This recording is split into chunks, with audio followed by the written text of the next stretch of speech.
Good afternoon and welcome to Woodworth Field here on the campus of Kalamazoo College for today's MIAA baseball matchup between the visitors from Alma and Kalamazoo College.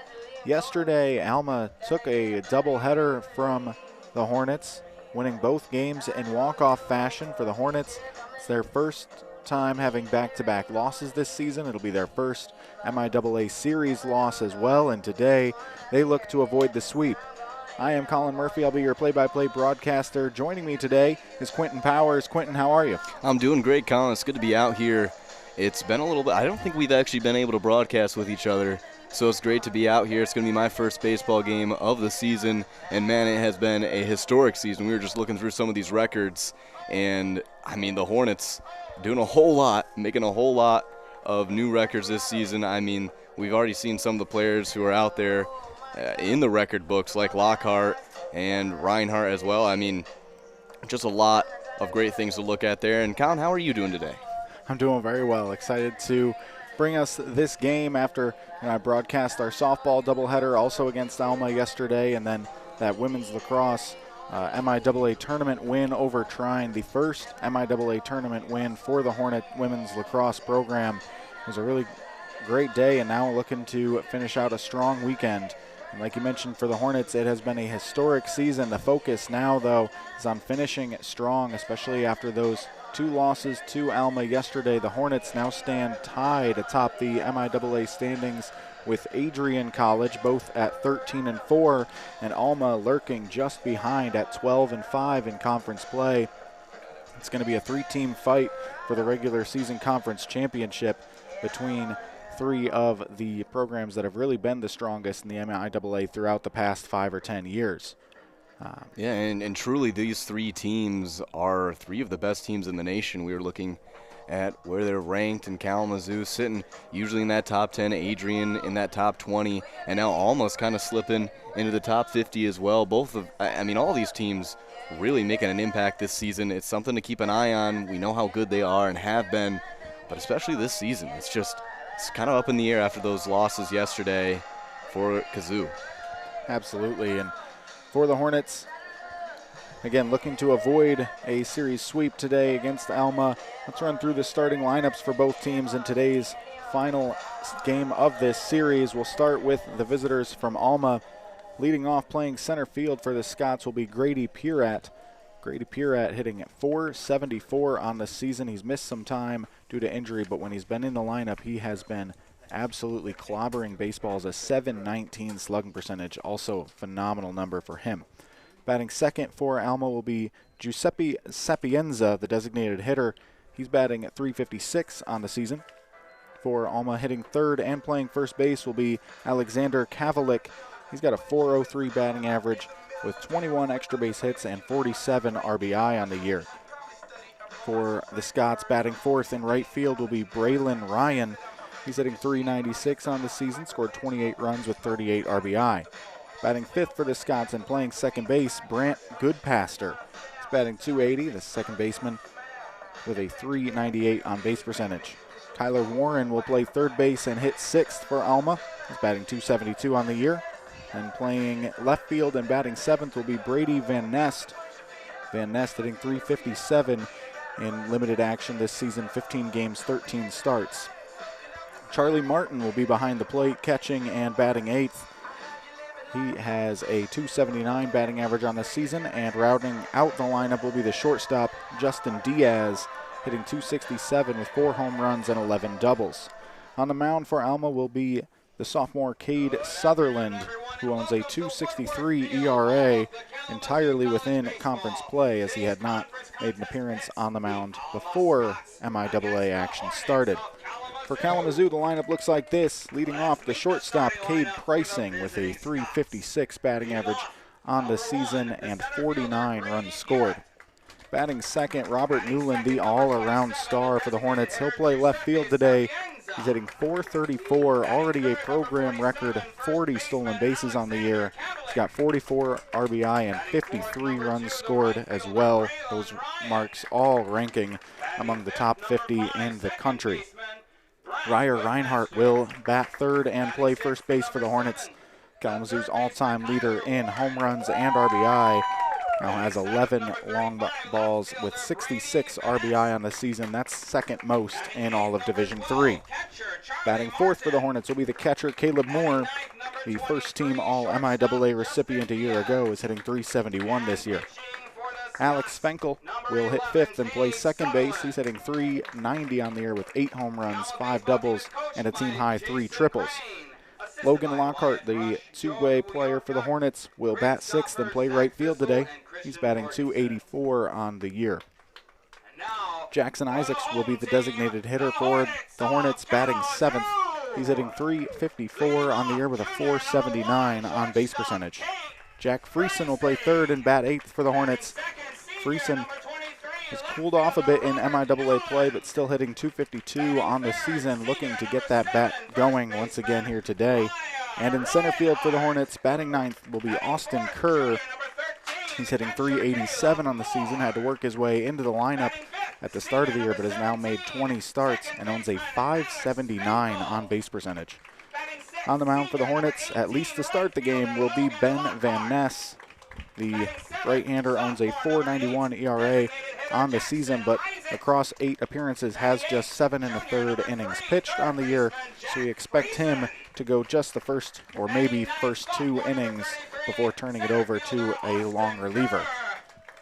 Yeah, and I mean, going through this lineup here, we talked about Ben Van Ness, kind of looking at where they're starting the game, maybe an idea there to switch it up on Alma. I mean, coming out of yesterday, a little bit rougher out there. They had a little bit of a hitting slump, and now wanting to switch it up against Alma. Keep it unpredictable. Make them guess.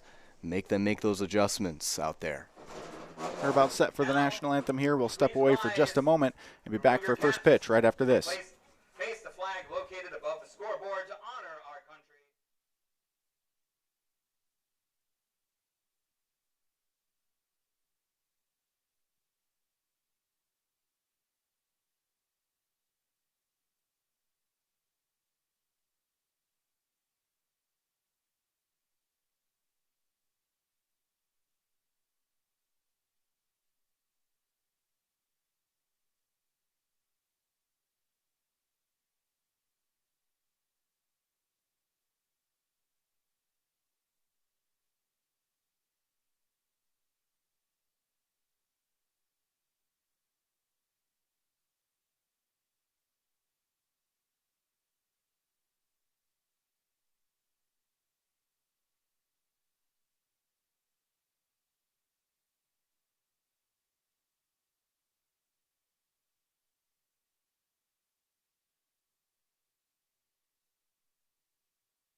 Welcome back. We have a gorgeous day for baseball here at Woodworth Field in Kalamazoo, Michigan. Ben Van Ness warming up on the mound. You get your first look at his very unique over-the-top delivery. Really sends his torso almost sideways to home plate to bring that right arm way up over top of his head. I think that's part of why the Hornets want to use him as the opener today as well. Gets, these Alma hitters used to such a weird level for your eyes to be watching that pitch come in, and then whoever follows him it can work to their advantage from following a pitcher with such a unique delivery. Yeah, certainly. I mean, it is an interesting delivery, as you said, Colin. Curious what they're going to do to adjust to that. I'm curious what kind of bag Van Ness has as well with that and what changeups he can make as well. But as you said, beautiful day, a slight breeze out there, kind of in mid-60s or so, and the breeze keeps it a little bit more cool as well. So not much more you could ask for weather-wise out there. We've been lucky and unlucky with the weather, especially a lot of postponed games, a lot of rescheduling this season, I know. So today, it's great just to get right out there, no worries about it. Yeah, and as you mentioned, those schedule changes. This game was originally scheduled for Friday. That would have been very overcast with a little light rain coming down. Probably could have ended up playing it, but the forecast thought that rain was going to be a little heavier, so they decided to push it to Sunday. We're rewarded with, again, this lovely day, 64 degrees and sunshine here in Kalamazoo. So we are just about set for first pitch. And as the breeze picks up, you'll hear it just a little bit through our open window here in the press box just behind home plate as that breeze is blowing in from the outfield. Interestingly enough, our flag out on the scoreboard not moving much, making it seem like the air is a bit more still out in the outfield. But very immersive. Yeah, we'll see how that continues to play out throughout this game. Van Ness is ready. The first pitch in there for a strike at 2:02 p.m. We're underway. And Grady Purat again in the box, leading off here for Alma. Again, hitting .474 on the season after missing some time earlier this year. He swings at the second pitch and lines it into left center. His hot hitting continues. That's a leadoff single as he turns, thinks about it, and will head on back to first. Okay, so good adjustment there. I mean, no problem adjusting to Van Ness's pitching so far. Good way to start out the game, just kind of get him right into it. Giuseppe Sapienza, Alma's, I'm going to go ahead and guess, Italian-descended designated hitter today. His second team All-MIAA selection a year ago, and that one gets way away from Van Ness. Goes over the head of everybody behind home plate, back to the backstop. Purat will take second on the wild pitch. Yeah, and unfortunate there for Van Ness. I mean, still warming up, still early in this game, as I mentioned. So, I mean, just hoping he can shake that one off, get back into it. That's what pitchers got to do. Yeah, I feel like as a pitcher, if I'm going to lose one, I'd almost rather it go way wild like that and not, into a place where it could, cause more of a problem than just one base on a wild pitch. Yeah, certainly. Next one fouled off by Sapienza. That evens up the count 1-1. Caleb Moore behind the plate, checking the signal from the dugout. He's got it relayed to Van Ness, and they're ready. This one swung on and missed, but skips away from Moore again. This time, Purat will have to stay put at second base. Yeah, contained. Really nice job by Moore to just get that one as it brushes off. Yeah, that pitch blocking, so important. Such an important part of being a catcher, especially at this level where those free bases can really become runs in a hurry. Van Ness's next pitch up and in. Sapienza ducks out of the way, and it's 2-2. Yeah, quite on the inside there. And again, Van Ness, let's see what he can work with now.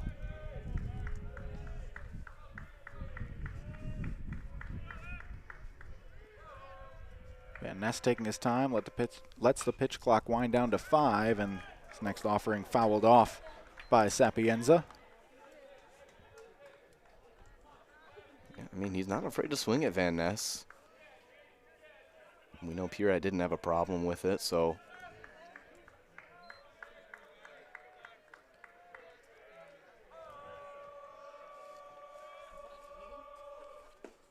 Next offering in there, strike 3 at the knees. Sapienza's rung up, and that'll be the first out of this ball game. And you see a little smirk on Van Ness's face. Feels good. I mean, he hasn't played too many innings this season, but hey, got to make the most of your innings you do play, and right now, he certainly is. Yeah, this senior out of Traverse City. He's been very used to coming out of the bullpen for the Hornets. His career high in innings in a game is 5 back in 2024. This is just the 3rd start of his collegiate career after making 1 each in 24 and 2025. This one hit in the air down the right field line, but it gets foul and out of play. Kavalik with a long foul ball for a first pitch strike. Yeah, and Kavalik has been a hot hitter sometimes this season. There's been some really great games he's had, Colin. He is dangerous if you give him that sweet spot, so keep your eye on him. Yeah, Kavalik leading the Scots in a variety of categories. Home runs with 5, doubles with 13, total extra base hits he's got 21, and RBIs with 47. This one he fouls off, so 0-2 count now on him.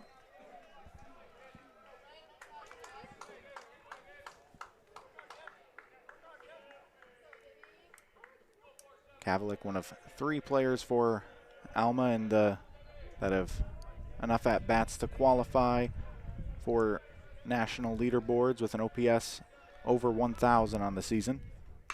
This one's hit hard out into center field, but Austin Kerr right there to make the catch. Tagging and heading for third is Pirat. The throw is not in time, so Pirat to third, but that's the second out here in the first inning. A good ground by Pirat. Nice job by Kerr, though, to pick it up. But, okay, getting into that territory. Maybe Pirat will be able to slip in, but, again, Van Ness doing a solid job. You can't complain about how he's playing so far. So the team with so many pitchers, it's great to have this much depth where you can rely on a multitude of different guys. Absolutely. The Hornets, pitching staff this season. This one's grounded to second base. Fenkel will flip over to first. It's a scoreless first inning for Van Ness. We'll have to save that thought for next inning. Hornets clear Alma without scoring in the top of the first. We'll have the bottom half coming up right after this.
Getting set here for the bottom of the first inning. The Hornets will get their first at-bats against this sophomore right-hander pitching for his hometown team out of Alma, Michigan, Cade Sutherland.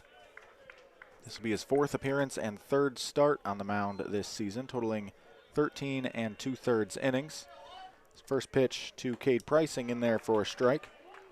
Yeah, and last season was able to pitch quite a bit, didn't bat at all. And now this season, mostly batting. It kind of comes out of nowhere back onto the mound. So must have been tweaking his game a little bit. Yeah, very interesting usage of Sutherland by Alma. As you mentioned, again, his freshman year comes in, focuses on the pitching, 15 appearances, 7 starts without hitting, and then this year he's made 24 starts at the plate, mostly in the outfield, and now returned to the mound in MIAA play.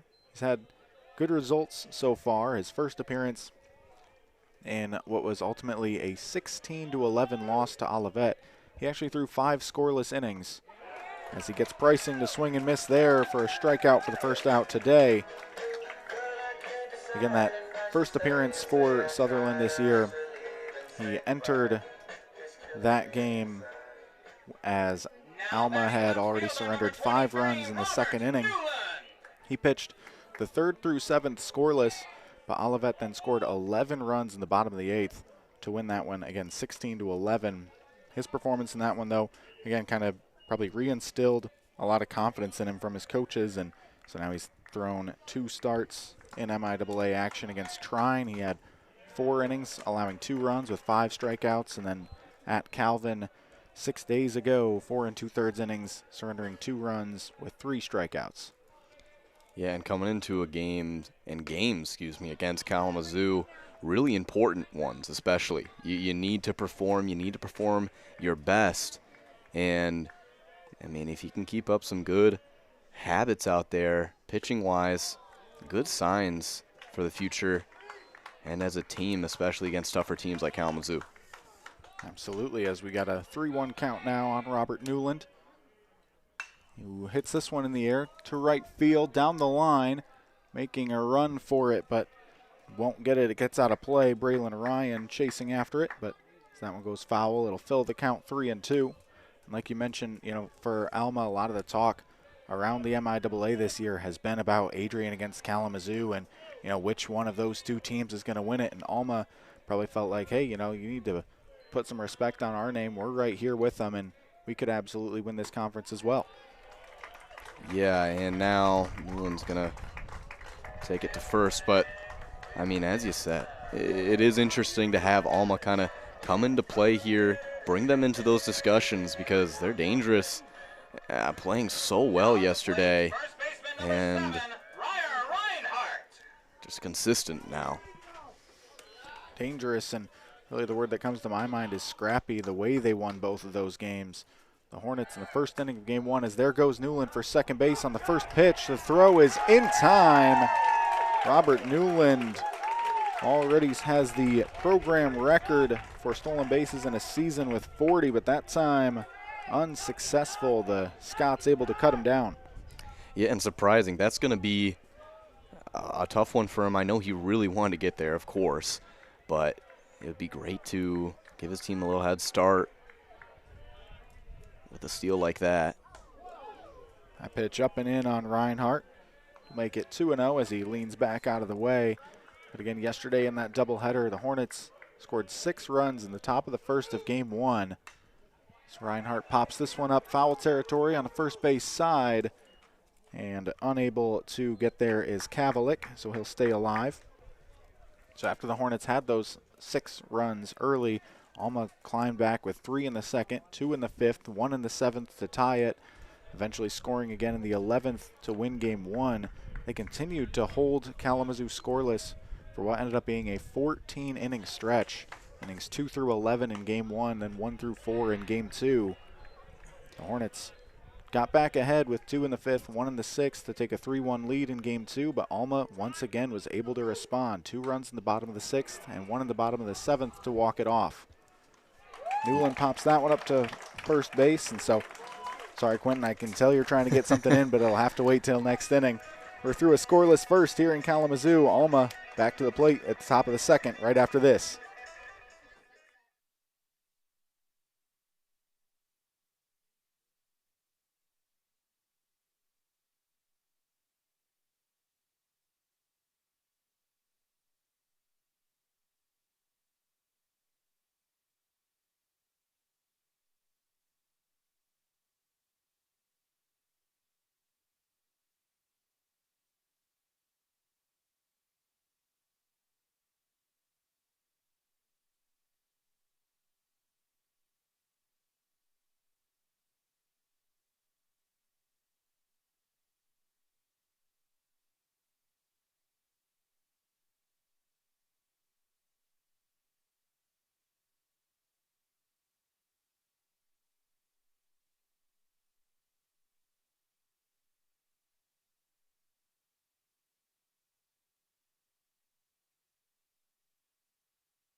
We are all set for the top of the second. No score yet between Alma and Kalamazoo.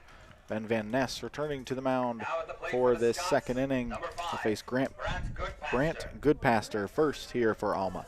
Yeah, and after that first inning, did pretty well. Going to keep him in, of course. I mean, if he's playing all right, why not? So good to see him still out there. I love that pitch, man. It's growing on me a little bit. First pitch swung on, popped foul. Back out of play on the first base side.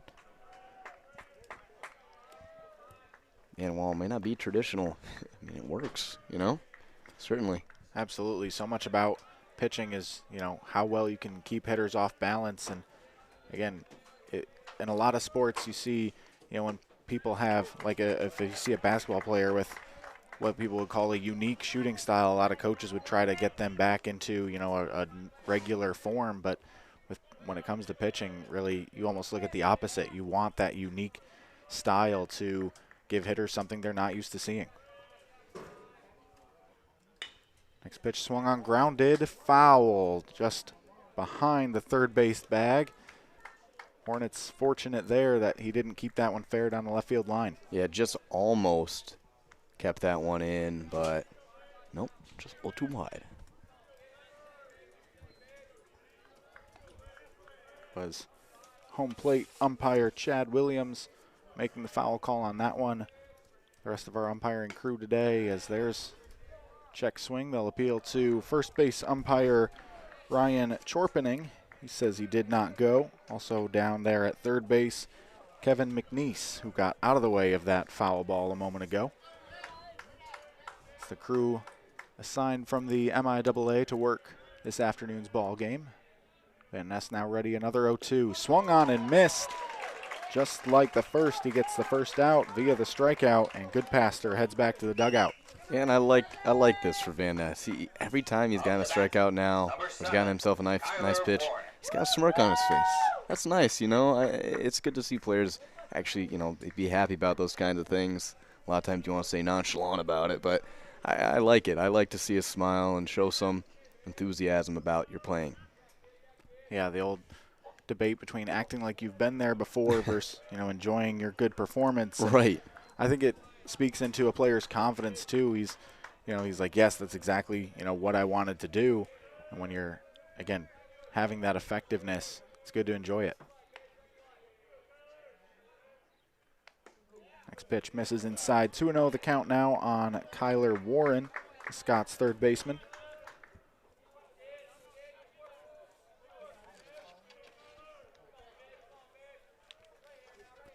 Warren out of Belleville, Michigan.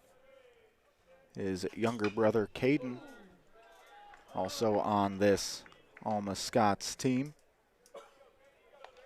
Kyler, the fifth-year senior, one of very few that you'll see in Division III where we do not have red shirts, so rare to see those fifth years here. But that experience that he brings, really valuable to this club. He swings and grounds this one to shortstop. Pricing up with it on the backhand, throws to first and throws it away. It'll get back to the fence. Caleb Moore there to back up and keep Warren at first, but he's aboard via the error. Yep, so sticking there, and I was just looking at some of the pitchers that the Hornets have had this year. You've got yourself 19 players who've pitched this season. I mean, it is a loaded bag for any team that has to go up against them.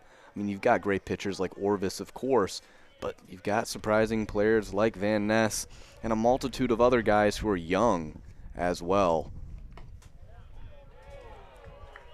That pitch just misses high to Brady Van Nest in a battle of players with very similar sounding last names here. Van Ness on the mound, Van Nest at the plate for Alma.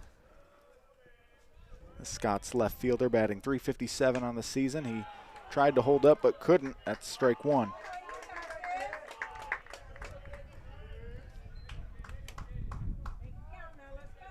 And on that last play, Cade Pricing, normally such a sure-handed fielder. There's a reason that the Hornets trust him out there at shortstop, but just Came up with it on the pick, but could not make the throw. He's got a .942 fielding percentage on the year. That will go as his 8th error this season in 122 chances.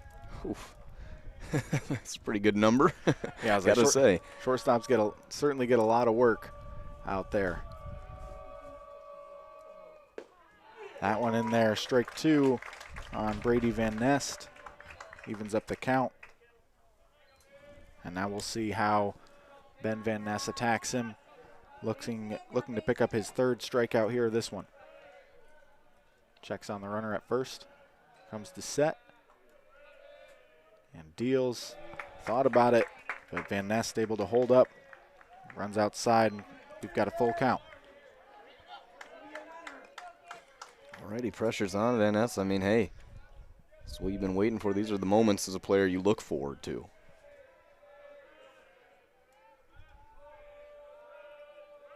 Runner goes. Pitch is swung on and popped up. Shallow center. Fenkel going out from second base. He will make the catch. Warren able to retreat to first as that one hung up in the air for quite a while, and that's out number 2. There you go, and more comfortable out there. He's just getting adjusted. Up the bat, and number 12, Charlie Martin. now we've got Martin coming up to bat for Alma. So let's see if he can kind of make that change, get them some movement out there.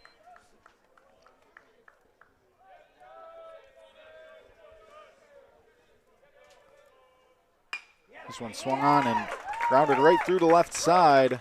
Attacks the first pitch, rewarded with a single, and keeps this inning alive. Yeah, there you have it. As I just said, let's see if he can get some movement, and does. Nicely done. Now batting, number 23. That will bring up the Scots shortstop, Justin Diaz, the freshman out of Flat Rock, Michigan. Not often you'll see a college baseball team turn to a freshman at shortstop, but Diaz, an impressive fielder who's held his own at the plate as well, hitting .267 on the year, 4 home runs and 11 doubles. He's got pretty good power as well for a player coming out of the 9 spot. Yeah, and Diaz, I mean, he's had a little bit of a tougher stretch the last few games in the MIAA, but I mean, again, a freshman at shortstop this year, holding his own, definitely. So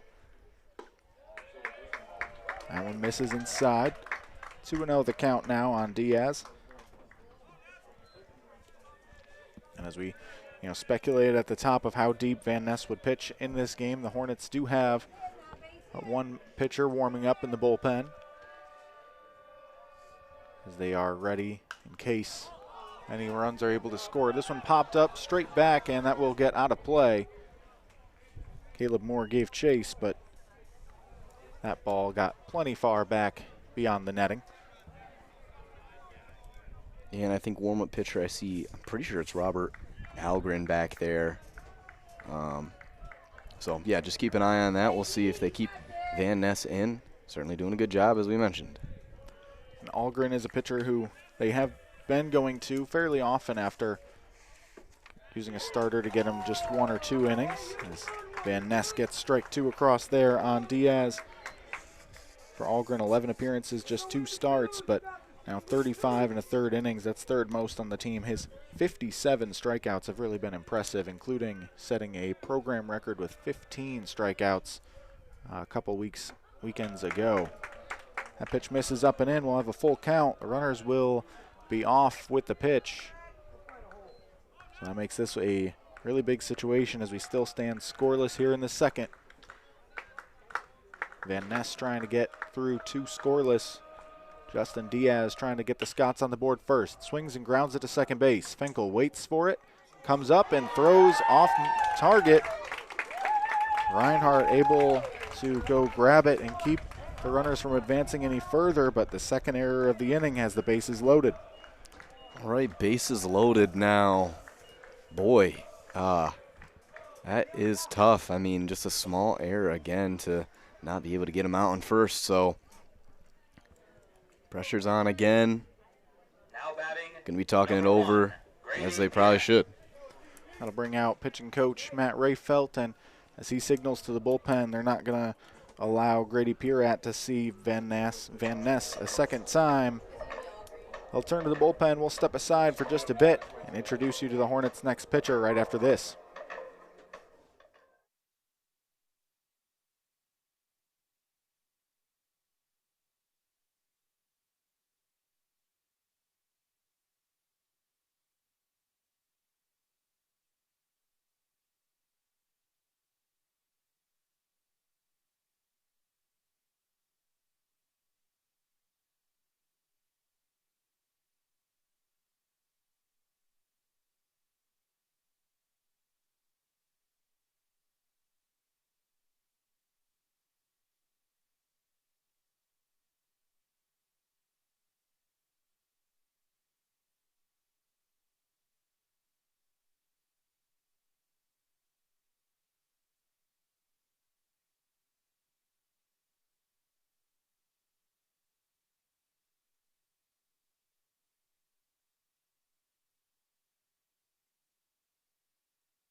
Welcome back to Woodworth Field here. Bases loaded, 2 outs, top of the second inning, and Robert Algren, the new pitcher for Kalamazoo.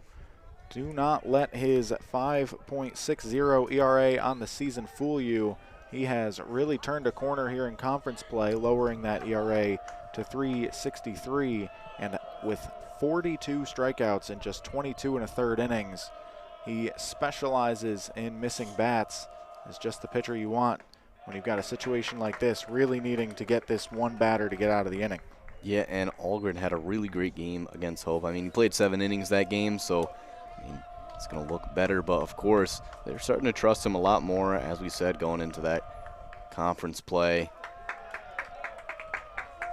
This is their 2-0 the count now on Grady Pierat. You mentioned that start against Hope back on April 17th. Where he threw 7 innings and set a program single game record with 15 strikeouts. So this one misses, and now it's 3-0 on Pierat, not the start that Algren was looking for. That matchup against Hope back on the 17th. In spite of 4 runs allowed for Algren, really felt like a pitcher's duel with the way that he was striking out Hope hitters. And the Hornet bats really struggled in that one as well. Hope wound up winning that game 5-1.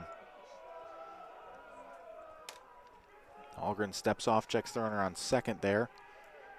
Now he'll reset for the 3-0 pitch to Pierat.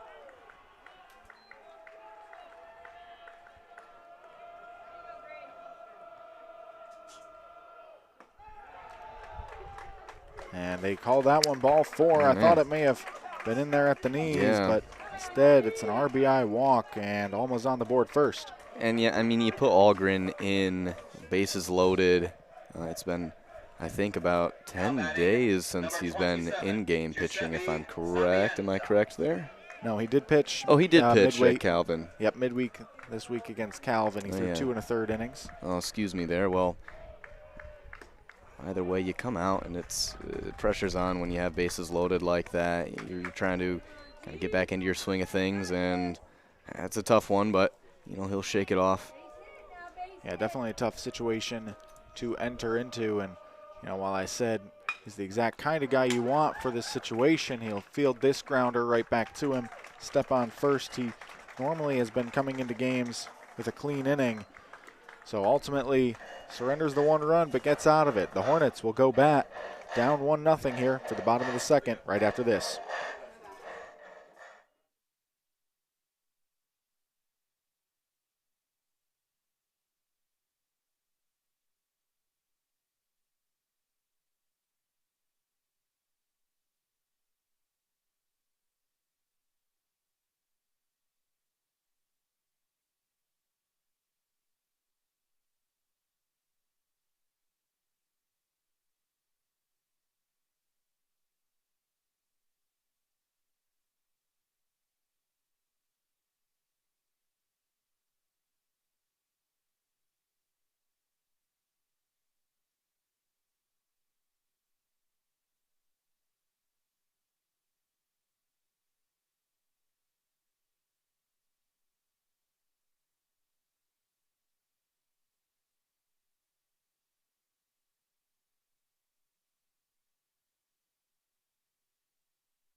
bottom of the second inning, 1-0 Alma.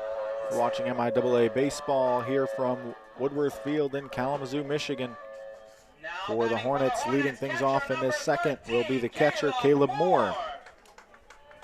And so Moore going to have a go at it. Sutherland still in, of course. And Moore swinging at the first pitch. It's a fly ball out to right field. That will be a routine play for Braylon Ryan and the first out of the second. Well, that was quick. We're just coming right at bat. I mean, that's tough, but yeah, Sutherland gets another. Yeah, one pitch, one out. It's what you love to see as a defense, but as a hitter, certainly not the result Caleb Moore was looking for. Next hitter for the Hornets, Alex Fenkel, has really come on strong in his senior season. He'll also swing at the first pitch, and he'll flare that one out to left center. Nice. It's a one-out single.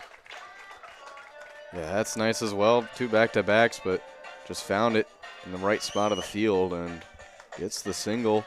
He's been hitting pretty well in the MIAA as of late, doing solid and been consistent pretty much all season batting-wise. Hasn't had too much of a slump necessarily.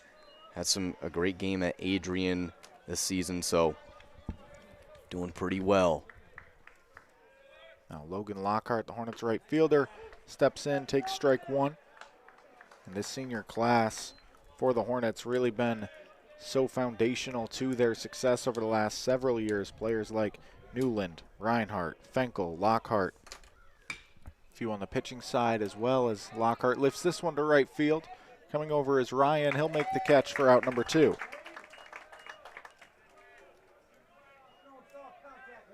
So yeah, not a whole lot of pitching action. Just a whole lot of fly balls. Getting the hits right now. Quick. Yeah, each of the first 3 batters takes the first 3 batters of this inning take just 4 pitches. Now we got 2 outs with a runner on first for the sophomore Jackson Isaacs. That pitch just misses high. Isaacs, an outfielder, DHing today, as he has much of this season. He's also seen some time in left field, especially in games when Logan Lockhart is on the mound. That one's across for strike 1.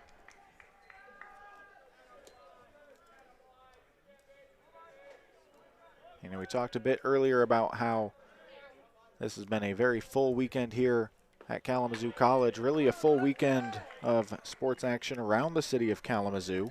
In addition to what we've had here at K, across the street at Western Michigan, they had their football spring game yesterday, baseball and softball both having home series, and the Ziegler Marathon in downtown Kalamazoo this morning as well. Brought a whole bunch of runners downtown, shut down the streets for a bit. Always nice to see that much activity going on across the city. Fenkel swings, lifts this one to center field. It was well hit, but there's a lot of room out there. Pierat makes the catch, and the Hornets once again are retired without a run in the second. We'll head to the third. You're watching MIAA baseball, and we'll have more after this.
Getting ready for action here in the third inning. Robert Algren back to the mound after finishing off the second for the Hornets. He'll have Kavalik, Ryan, and Goodpaster due up here for Alma. Yeah, so Algren still out there, which is nice to see. I mean, hasn't gotten a look at Alma this weekend, so it's going to be good for him, and maybe he's the difference maker on the mound.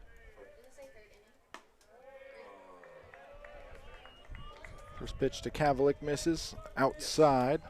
So 1-0 the count, but yeah, Algren definitely has tended to be sort of a bolt guy out of the bullpen. Again, 11 appearances, just 2 starts.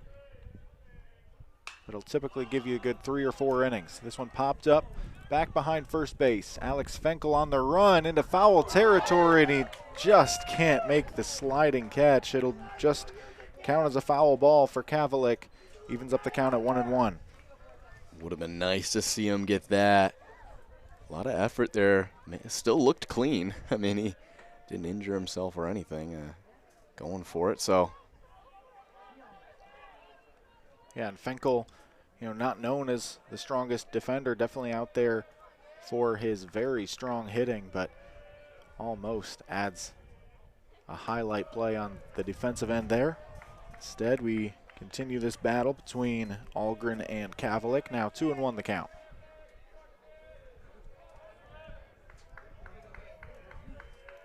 Algren kicks and deals. That pitch just a little low, 3-1.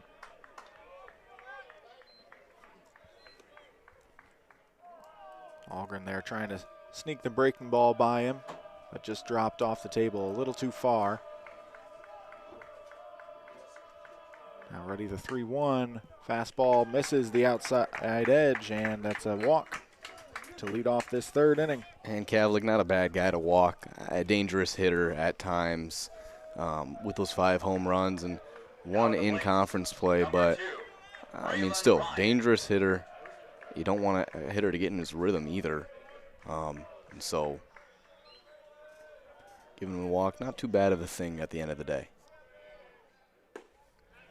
There's strike 1 on Braylon Ryan. Kavalik also has been a very patient hitter throughout this season. That's his team-leading 24th walk of the year.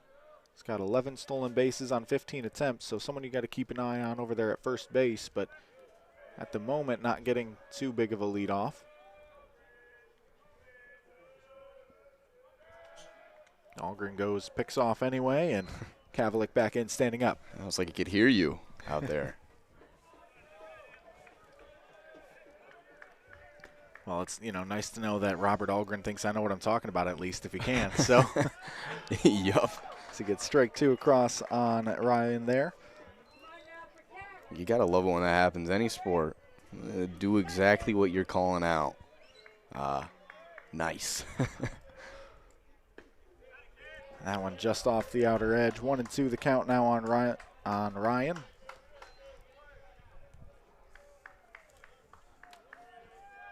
These matchups always tough for a pitcher, right-hander facing a lefty.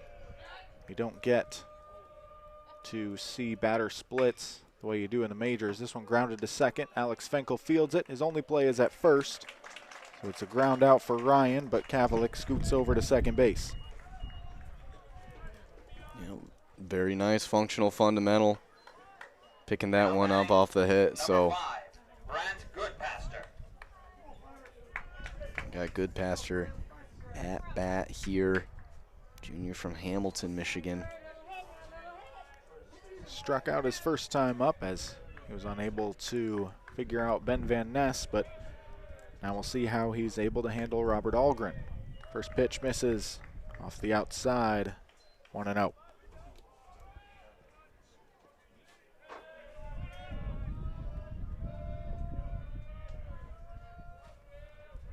Get the wind picking up again a bit here, and Goodpaster swings and misses over top of that one, evens up the count at 1-1. Yeah, committed there. Goodpaster wanted that one bad, but made him uncomfortable, off balance.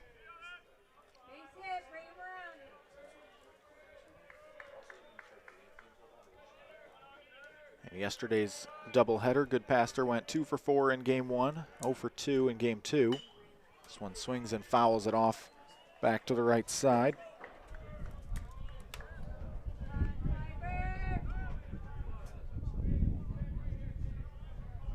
Man, every time this breeze picks up, feels like it's blowing straight in at us. I think we got the perfect angle. You don't see the flag flying too much over there. It might be caught on something, but it's still prevalent. Good pass there, just got a piece of that one.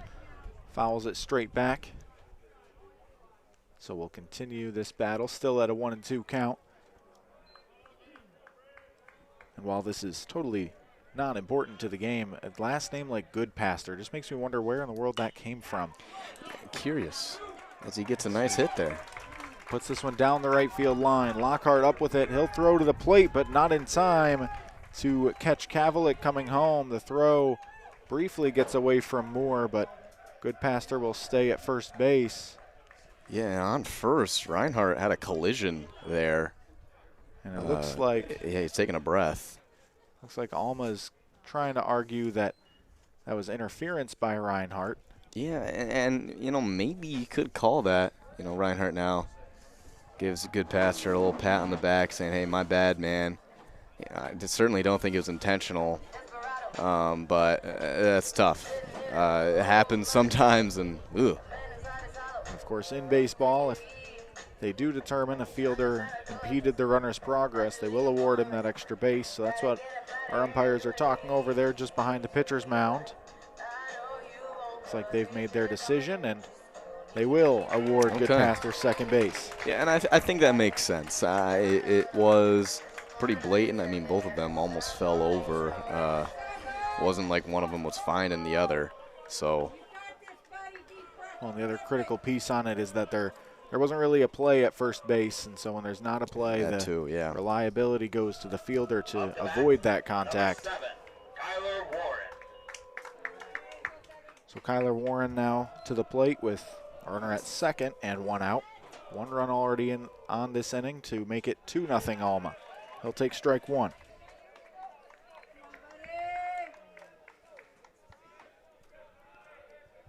Last time up, Warren reached on an error. Came around to score the first run of today's game.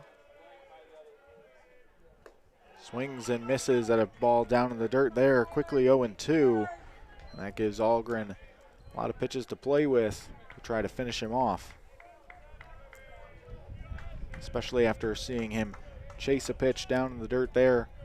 See if Algren tries to get him to expand the zone again. Checking on Goodpaster at second, now delivers, grounded to short, pricing up with it, throws over to first, and plenty of time for the out.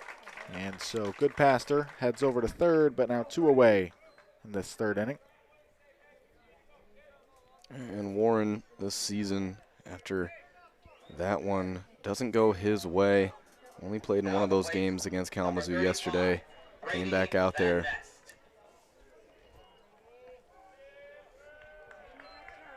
Now Brady Van Nest to the plate. He had 3 hits in the doubleheader yesterday.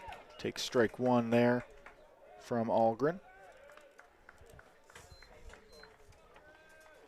Those 3 hits included a pair of doubles. He collected 4 RBIs as well, this freshman out of Midland, Michigan. Checked his swing, held up that time, 1-1.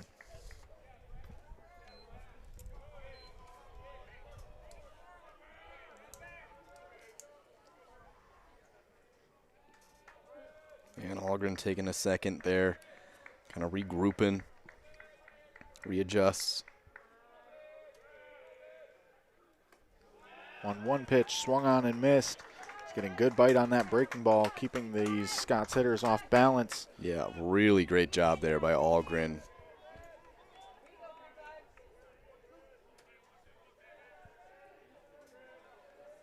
Algren ready, the 1-2 pitch. Swung on and missed again. Algren gets out of it, but Alma adds one more to the lead. We'll head to the bottom of the third with the Scots leading 2-0.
Back to action here in Kalamazoo. Jack Friesen steps to the plate for his first plate appearance of this ball game.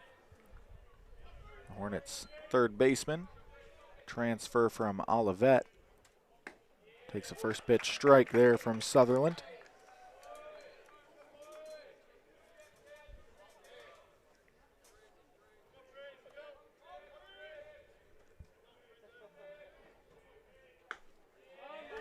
Takes another strike there, quickly 0-2. Thought that one looked a little wide, but hey, there you go. Friesen, as we mentioned, his bat has been cooled off here in conference play as he takes the ball down in the dirt there. Batting just .213 in MIAA action compared to a .252 batting average overall this season. Yeah, I mean, he was able to get a hit yesterday, but in that second game, struggled a little bit more at bat.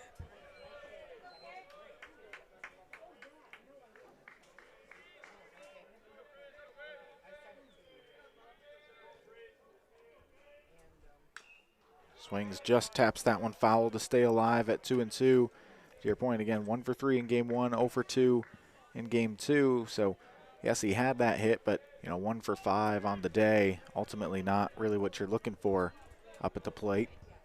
Hornets would love to get him back into kind of a groove he had earlier this season. This one tapped in front of the home plate. Picking it up and firing to first is the catcher, Martin, just in time, and Friesen is retired. It's tough out there against Sutherland. I mean, this guy is doing a great job, and it's just, I think it's kind of cool. He's coming just right in conference play, showing up out of nowhere. What type of strategy is that? Whatever it is, works well.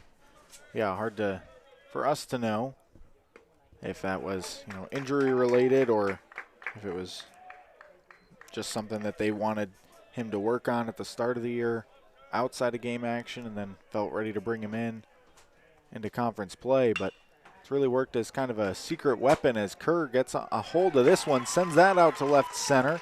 Gets down and all the way to the wall. Kerr will hold up at second base. It's a one-out double, and for the first time today, the Hornets have a runner in scoring position. Nice job by Kerr there. That feels good. I mean, you've had a couple rough innings hitting-wise, and now Kerr with a nice one, getting all the way to second. It's good to see. And Kerr this year, he's really been an on-base specialist that hasn't had much extra base power, but that'll go as his 5th double this year. Yeah, and as a sophomore on this team that is so loaded with some incredible seniors, proven himself, as you said, Colin, and it's good to see him play so well. Yeah, Kerr played his way into the lineup earlier this season, and to your point, with all the senior leadership on this team, really setting himself up to be a staple of the Hornet outfield over the next few seasons. As in many games this year, he's been out there in the outfield with a pair of seniors in Newland and Lockhart, as he is today. This one swung on, fouled off by Pricing. Again, Pricing struck out his first time up to lead off this game. Looking for a better result this time against Sutherland. And he's going for it. He's swinging. Wants to get some action.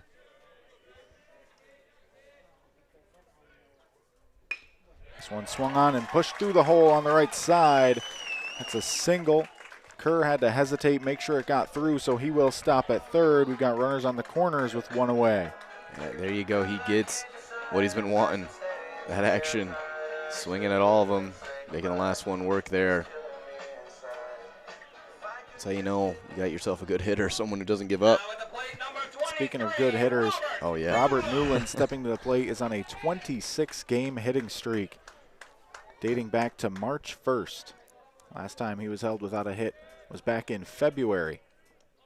Nearly to the end of April now. Take a ball high. Walked his first time up. Yeah, this guy's the man. I mean, he is dominant all over the leaderboards of any statistic you look at pretty much. This one grounded fair to first.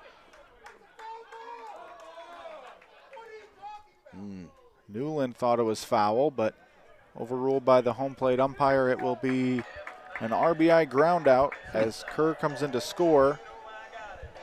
That's a tough call right there for everyone. Unfortunate for Newland. I mean, we were just talking him up as well. And so kind of unlucky, really. Yeah, that one from my vantage point looked like it was just foul, but of course no one has a better angle than the home plate umpire. Reinhardt checked his swing there and fouls it off.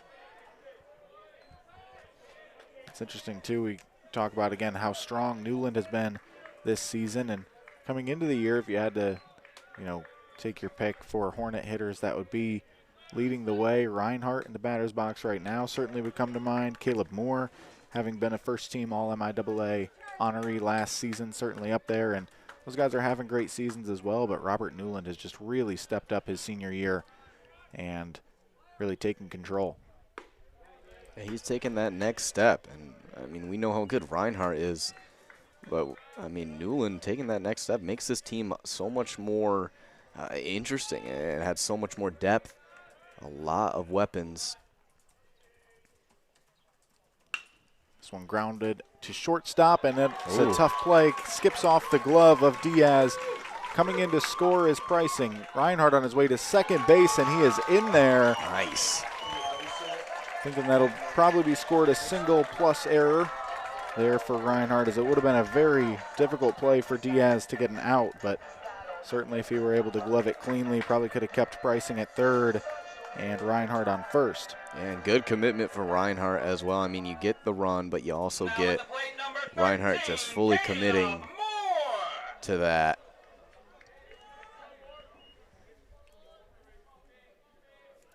So 2 runs in on the inning, and we've got a 2-2 tie ball game just like that as this Hornet offense gets going.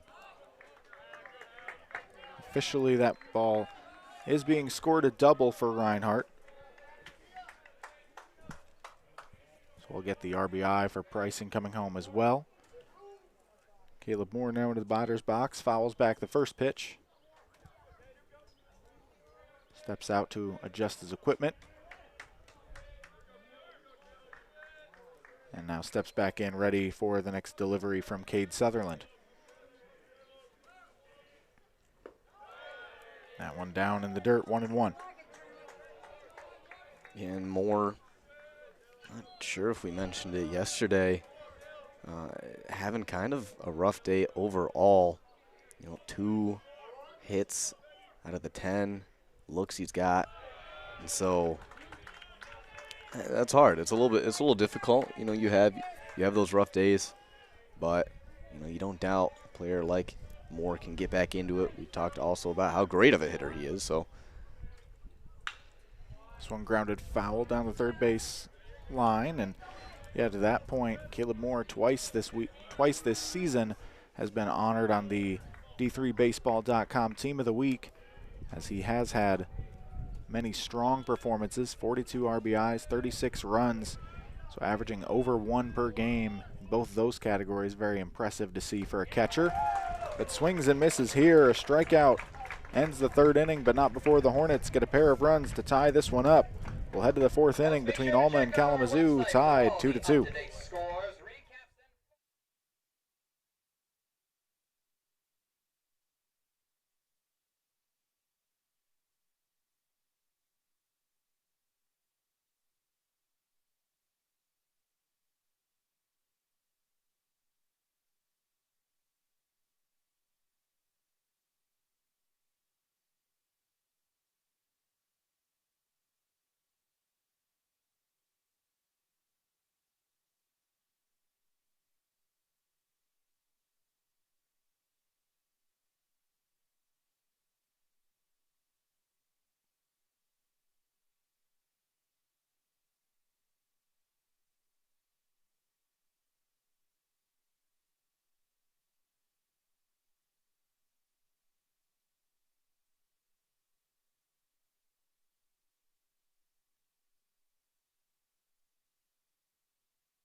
Top of the fourth inning, Alma and Kalamazoo tied at 2 runs apiece. Alma won each in the second and third, but the Hornets respond with 2 in the bottom of the third to tie it up. Robert Algren still working on the mound for the Hornets. Number 12. Hornets starting pitcher Ben Van Ness went through the Alma lineup exactly 1 time. Finishes with 1 2/3 innings pitched. Gives up 2 hits, 1 unearned run, no walks, 2 strikeouts. It's been Algren for the last inning and a third at this point. Gets a first pitch strike across on the Scots catcher Charlie Martin. Yeah, and Algren, serious on the mound, kind of off the field, a great personality, a big talker. He loves to talk to people. He's just a nice guy.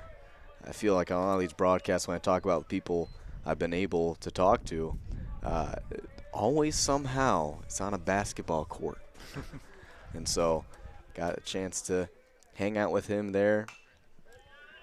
As that one goes way off. But, no, nice guy out there. Tell you, there are some sports that it feels like just about any athlete will love to just play a pickup game in, and basketball certainly one of them. Oh, yeah. 100%. It is fun. It's, you know, it's a team sport. That one ripped foul by Martin. Down to the right side. Hit it on the screws, but just out in front enough that he wasn't able to keep that one fair. And the one thing I'll mention is when these guys pass the ball in basketball, oh my goodness. You can tell they play baseball. It's like full court passes. You're in a spot you don't expect to get it. And these guys, you know, they're good. They're certainly good. Yeah, the Hornets pitching staff has, I feel like a majority of their arms throw over 85. Some guys that can touch 90. And that one, a nice breaking ball, catches Martin looking for strike 3 here to start the fourth. And again, that arm strength carries over, I'm sure. Up the bat, number 23. Now Justin Diaz steps into the box here. Reached on an error his last time up back in the second inning.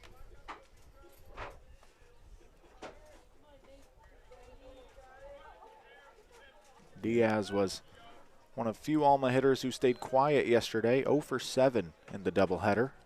He's actually looking for his first hit since April 11th. Really been in a slump of late, as you had mentioned earlier. Yeah, and that's hard. It's just tough things. I mean, you're a great player on the defensive end. You haven't struggled too much during the regular season and in some of those in-conference games. So there you go. And there is that first hit since the 11th for Diaz as he plants that one out in left field. Nice. Just perfect timing. Again, a lot of those moments today. Perfect timing here and there. Yeah. So good for Diaz to bust out of the slump, but for Kalamazoo, it means traffic on the base paths once again. And how can Algren get around it? Grady Pierrat to the box now with a single and a walk so far today. Takes the first pitch just off the outside corner, ball 1. Good read by Pierrat.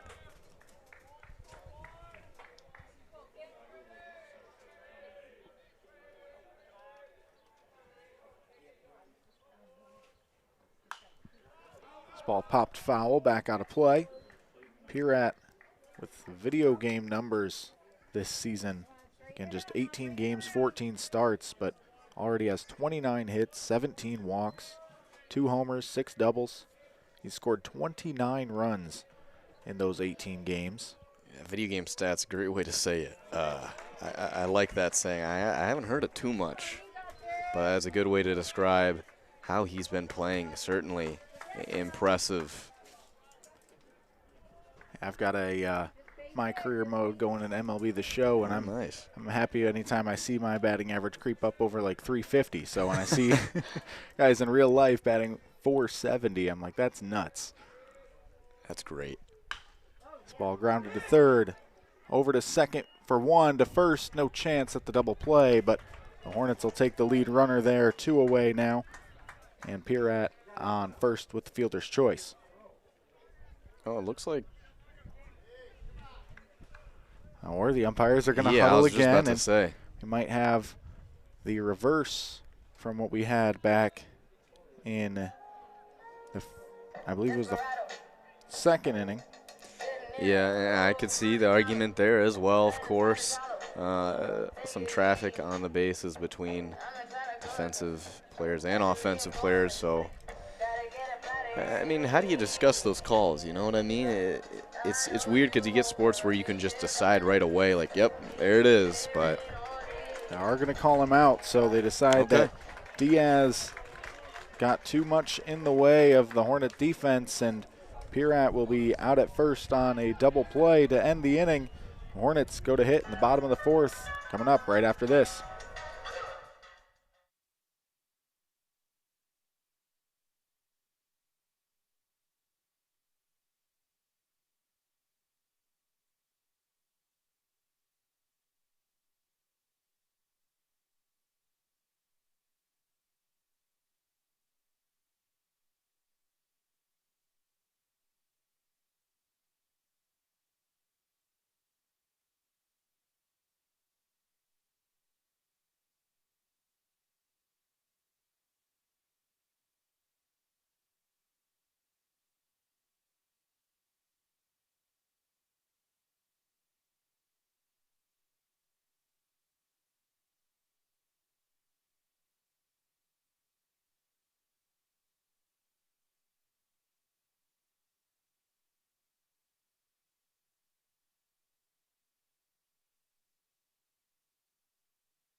Leading off the bottom of the fourth for the Hornets is Alex Fenkel, the second baseman, after completing that double play moments ago with interference called on the Scots' Justin Diaz.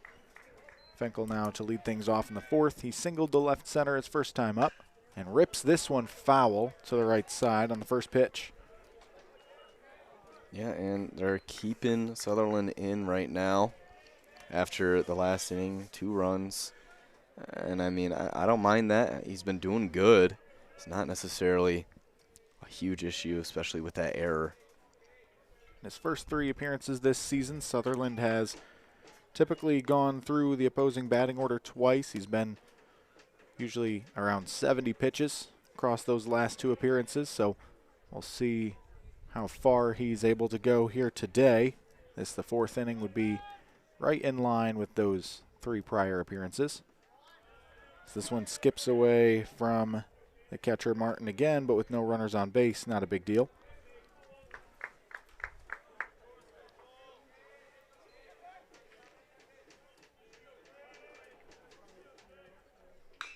This one grounded foul off to the right side once again. So the Hornets have been pretty aggressive swinging at first pitches. Fenkel, his last time up, it was a single on the first pitch. This one, he again ripped that first pitch foul, but now working deep into this at-bat and takes strike 3. Oof. Fenkel thought it was inside, but Chad Williams disagrees, and he'll head back to the dugout. Yeah, that's tough. I mean, some good pitching. And I like how aggressive he was while batting, but it's just hard. A good pitch there by Sutherland, and always the next one, you know. Keep hitting, keep swinging. Yeah, and that being able to catch that inside corner can really be a difference maker as a pitcher.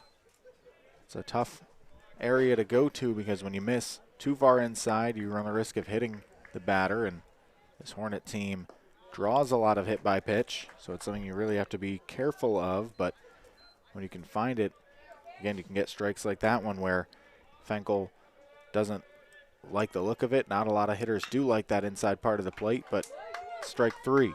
Lockhart grounds this one to third base, and that play is made in plenty of time by Warren. That'll be 2 away. So back-to-back there, Sutherland doing some nice job on those pitches, and another just textbook easy out on that first play. And with Jackson Isaacs coming up, I mean, coming out of Grand Rapids, there's some big baseball schools in Grand Rapids. I know Reinhardt from Rockford, right in that Grand Rapids area. And so you face some really good competition there.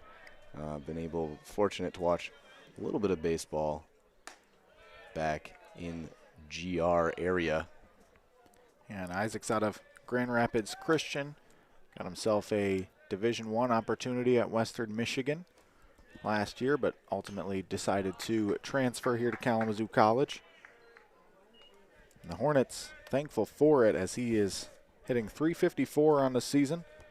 It's been a very strong addition to their lineup. 34 hits in 34 games, 31 starts, as well as a team-high 22 walks. So you take strike 2 there. Yeah, that was a nice pitch by Sutherland. A hard read for Isaacs. I mean, just slipped his way in. 2-2 pulled hard foul. Yeah, whoa. He got some distance there. That was home run power behind that swing, but just pulled it way too far. Isaacs just 1 home run on the season. Shows, again, that there is that power in that bat, but after the foul ball, that one misses low to fill the count. And it was a big one against Adrian, too, so it's very nice. He's got an arm. That pitch just high, ball 4. Isaacs, as I said a moment ago, the team leader in walks, draws another one there, and he'll be aboard at first base with 2 outs for Jack Friesen. Number 3, Jack Friesen. Yeah, and you know, you see some other teams when you look at the rosters and you see the transfers from specific schools, and being a D1 transfer from Western, you know, he's got some good experience, and coming here to Kalamazoo, you know, walks, but now going to have a chance to move it up to second after a little bit of an error there between Sutherland. As that ball got away from Charlie Martin, allows Isaacs to pretty easily take second. Isaacs, one of few Hornets that, well, maybe not few, but one of the Hornets who doesn't steal a ton of bases. 6 stolen bases on 6 attempts this year, while the Hornets do have 4 players with double-digit steals already. But that ball got far enough away, he was easily able to make it down to second. Friesen couldn't hold up the swing that time. That'll leave him the count at 1-1.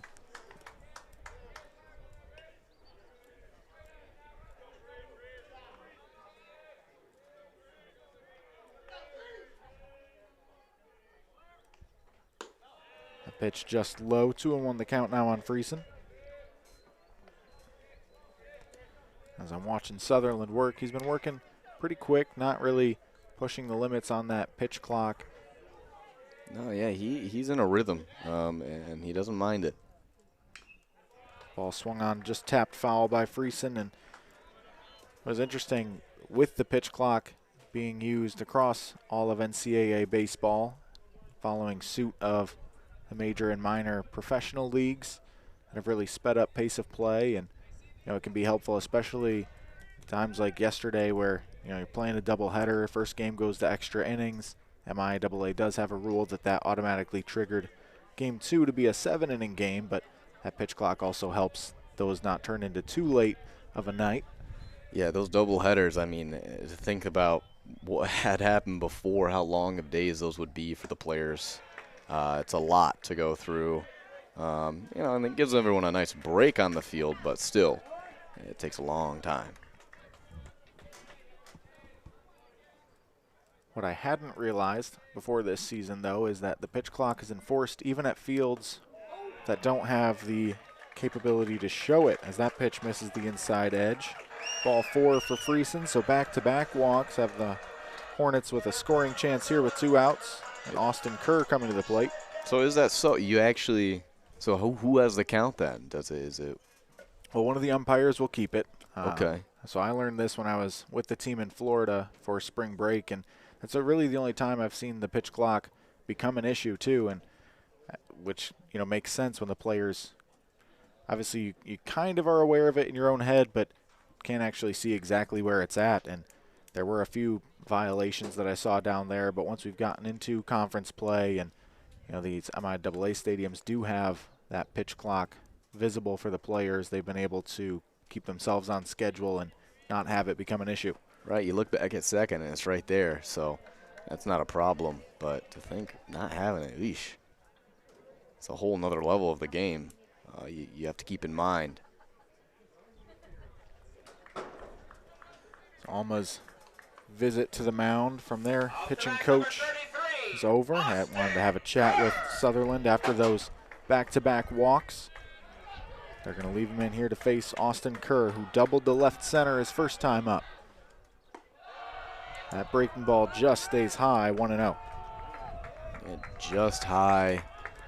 And Kerr, not the biggest hitter. We know this, but, I mean, still, he can hit it. He's got good averages.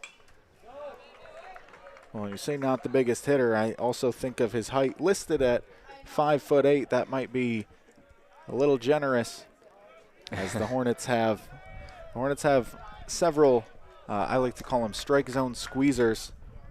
Guys like him, Cade Pricing, also Clay Cook, who we have not seen yet today. Shorter players with a little smaller strike zone, and they certainly know how to take advantage of it. Yeah, indeed. And another guy that I've been fortunate enough to talk to a little bit outside of the field. That one's going to be another foul, but Austin Kerr, nice guy. I had him in one of my classes before. Good discussions. He's a really smart guy. I mean, he knows his stuff when it comes to academics. These are student athletes. You got to remind yourselves. And, I mean, they're smart ones here at K College. That pitch just off the outside edge. Some of the Alma fans in attendance thought that was strike 3 to get out of the inning, but instead it fills the count. The runners can be off with the pitch. And Sutherland ready for the payoff pitch to Kerr.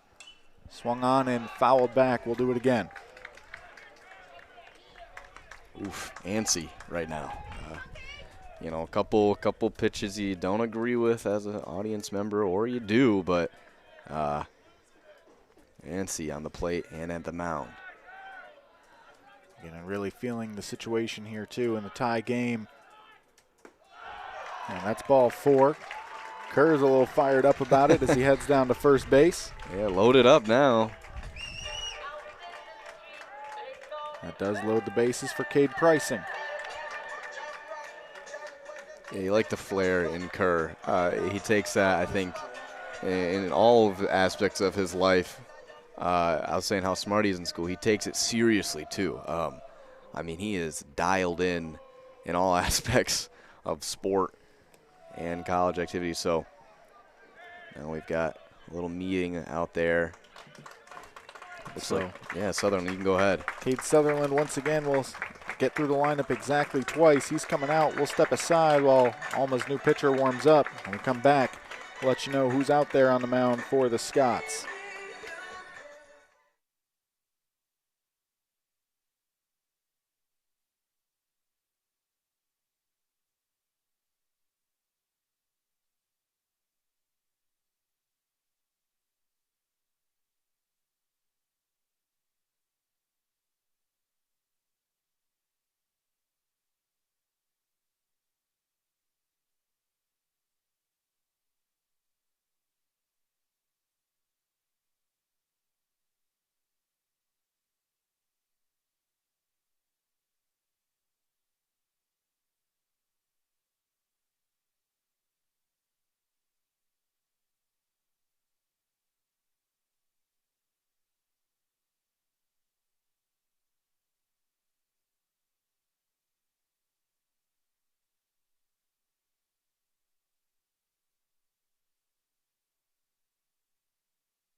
A new pitcher for the Scots, freshman right-hander Caden Warren.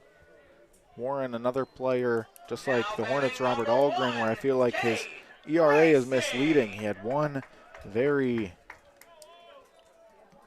I'll say very bad outing. It didn't go the way he wanted against Olivet back on April 4th, and that led to his season ERA being 8.22. You take that one game out, that ERA is probably more around 4.5 to 5. Gets strike one on Cade Pricing there. And his last 2 times out, last weekend series against Calvin, he had 2 innings scoreless and then 2 2/3 scoreless, so really been coming into his own recently. But Pricing able to rip that one through the left side for an RBI single. Second runner coming to the plate, and he will score as well. Isaacs and Friesen both in, and the Hornets take a 4-2 lead. Nice job by the Hornets there, just consistent. A little tough for Warren, of course. Coming into the game, kind of happened to Algren as well, just walking into all the action. But Warren, he'll make the right adjustments, and now you got face-off against Newland. It's tough, but don't doubt he'll redeem himself here just a little bit. Yeah, definitely tough to enter into that bases-loaded situation where, any mistake leads to a run. And that time the single plates 2 runs. Again, gives the Hornets their first lead of this game. Newland takes a strike on the outside corner, 1-1. And Warren also tennis player at Alma, and you'd be surprised how much tennis and baseball really translate. Played a lot of them in high school on the tennis courts, and it's interesting. They're good players, sometimes a little bit different style than normal tennis players, just because they're also into baseball, but it's also the flair. Got a lot of fire. They're loud, which isn't normally traditional in tennis, but sometimes. This one grounded to second. They'll flip to the bag for the force out to end the inning. So the Hornets able to score 2 on the RBI single from Cade Pricing and take a 4-2 lead. We'll have the 5th inning coming up after this on the MIAA Sports Network.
Top of the 5th inning between the Hornets and Scots. Kalamazoo, the 4-2 lead on the scoreboard, 5-4 advantage in hits, as well as Alma so far 1 hit in each of the first 4 innings. Giuseppe Sapienza, the sophomore from Macomb, Michigan, to lead things off here in the 5th. First pitch misses away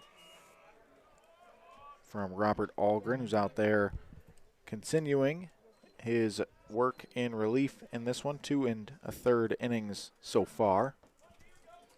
Yeah, he's going to stick out there, keep doing the work he has been doing. That one's going to go wide. That one He's doing a good job, excuse me. I mean, this season, so good to see him kind of come in late and redeem himself like that. You have one bad game, and you don't let yourself get down about it.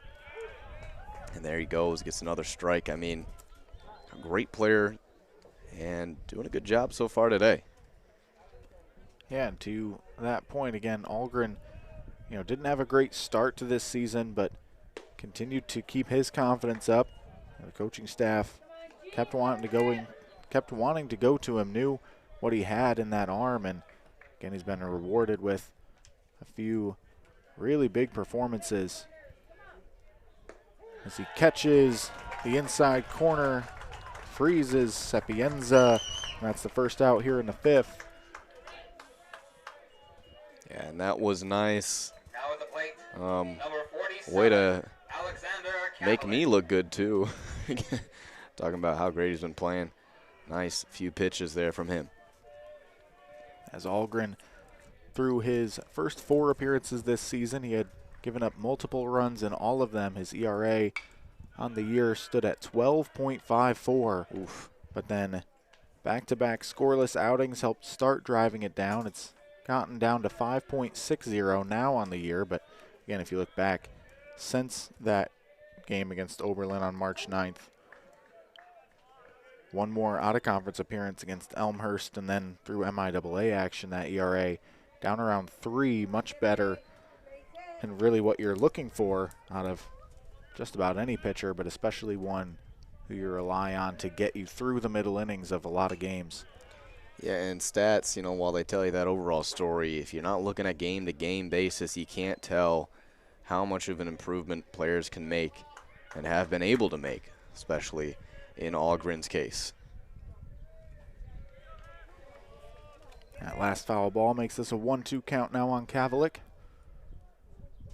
And he rips that one down the left field line and fair.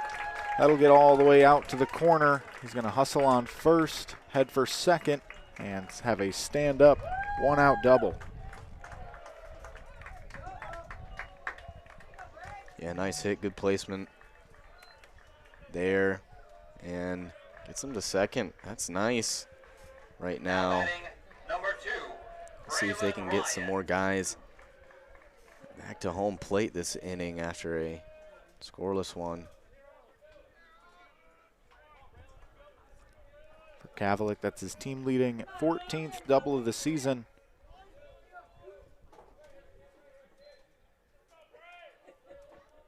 He's also now hits in 15 of his last 16 games. This ball grounded to second on the first pitch. Fenkel over to field, fires the first in time. And that is 2 away for the Hornets, but Kavalik advances to third. Yeah, he gets over to that third base. Now you've got a chance to home one in. Up to bat, number 5, Brent Goodpaster. And Brant Goodpaster, his last time up, was able to collect a single to right field that scored Kavalik. So he'll look to have a repeat of that performance. It was also off of Algren, the 1 run that he has surrendered since entering this game. First pitch misses high. Yeah, this season Goodpaster's been batting pretty solid, but he had a stretch there against Muskegon. One of those games went 4 for 5 on hits that game, and I mean he's got some hot streaks where he's hit really, really well. Earlier this season, MIAA conference play against Trine hit really, really well. Nothing to complain about there. So kind of an on and off player, and when he hits that hot streak, watch out.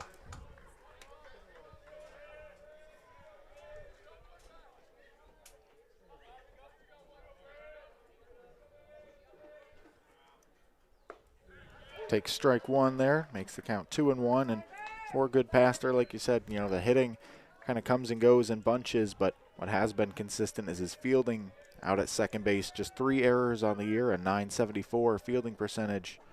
That's why he stays in the lineup day in, day out, and when he hits, it's really just a nice bonus. That ball missing high makes it 3-1.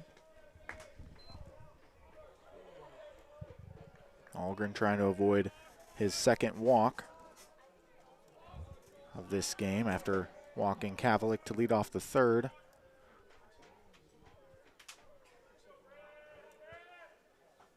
So it swung on, hit to out to center. That will get down in front of Kerr. It's an RBI single for Goodpaster, and Alma is back within one. It's a 4-3 ball game. Yeah, there you have it, a great hit from Goodpaster, running it in, giving them some points on the board in this inning. Good to see. Just kind of a line drive. Number 7, Kyler Warren. Yeah, that's what you love to see as a hitting coach. You know, take that pitch and just smack it back up the middle on a line. Those turn into hits probably 90-95% of the time. It's just what you're looking for. This ball pulled to left field. That's a great hit as well from Kyler Warren. That's going to get all the way to the wall. Goodpaster around third. They're waving him home as Newland has a slight bobble picking it up. The run scores, and we've got a tie game once again. Some big energy right now from the Alma fans and the players. It's a really great hit, kind of just out of nowhere. I mean, there you have it. Algren, it's tough, back-to-back, kind of allowing those things to happen. Let's see if they're going to make an adjustment or maybe have a discussion, and it looks like they will. Yep, as pitching coach Matt Rayfelt heads out to the mound. No one warming in the bullpen for the Hornets, so I think this is just coming out to have a chat with Algren after, again, those back-to-back hits with 2 outs. You love to see on offense that 2-out rally, but when you're the team surrendering those runs, they can be back-breaking. You really can, and I mean, you feel pretty comfortable. I mean, you never feel comfortable in baseball, of course, but I mean, you're playing pretty well. You start to get a stride on the offensive end. Your defense appears to be getting a stride, but I mean, things can change so fast out there.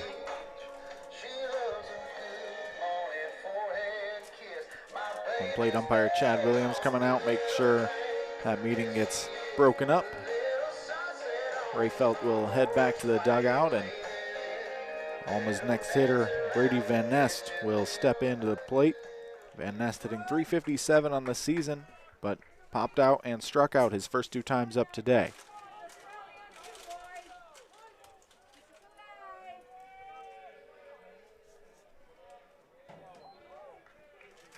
Well, let's see what adjustments Algren's going to make. Maybe just need to get his confidence back up. The first pitch popped up on the infield. Coming in on it is the shortstop Pricing. He'll make the catch, and just like that, the inning's over. But Alma, with a 2-out rally, has this game tied up once again. We'll head to the bottom of the 5th, 4-4.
He gets set for the bottom of the 5th inning here.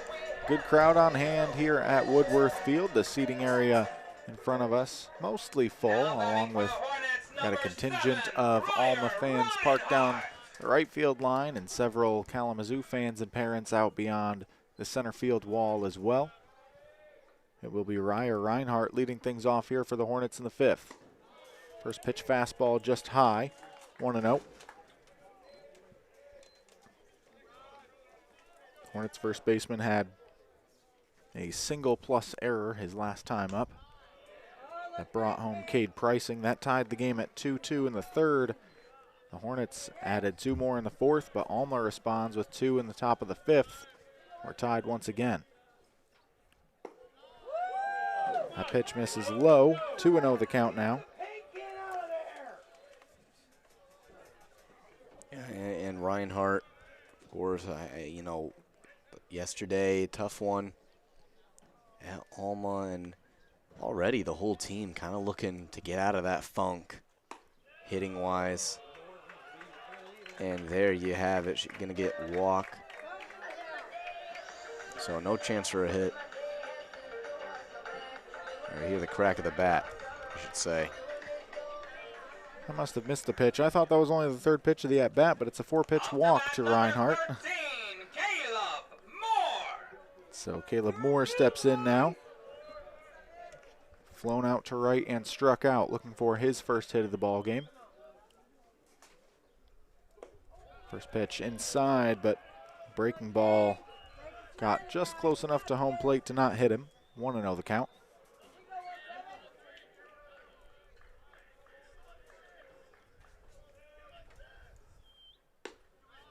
Warren catches the zone there. 1-1 the count now on Caleb Moore. And for Warren, walks have not been a major issue on the year. 23 innings, just 6 free passes allowed, along with 18 strikeouts. That one fouled off hard to the right side by Moore. And Moore, nothing today so far. Had 1 strikeout, and so again, getting that sound, the crack of the bat. He's got so much in the tank when he's at bat, so I want to show that today. 1-2 pitch, swung on and missed. Moore's out in front of the breaking ball, and there's one away here in the fifth. We have a moment. I want to mention the final line as well for Alma starting pitcher Cade Sutherland. He goes 3 2/3 innings, gives up 4 hits, 3 walks, 4 runs, 3 earned with 3 strikeouts. Now at the plate, number 17. This game's still tied. Finkel. Neither starting pitcher will get a decision in this one, as we'll have to wait for this tie to be broken before worrying about what pitchers get a win and loss.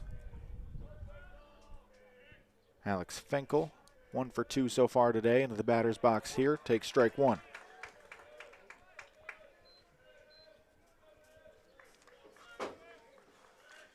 So Warren not doing too bad right now. I mean, feeling good after getting more out of there.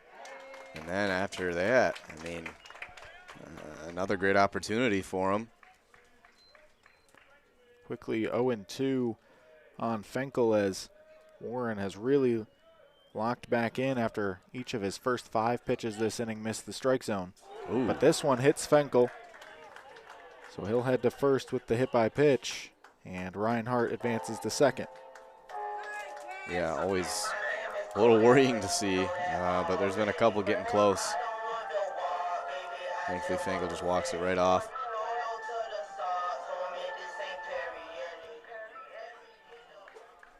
Now batting number 18. Kalamazoo and Alma have had a lot of good battles on the baseball diamond over the years. Their last 10 matchups, the Hornets have a 6-4 advantage, even with Alma winning each of the last 2 games here this season.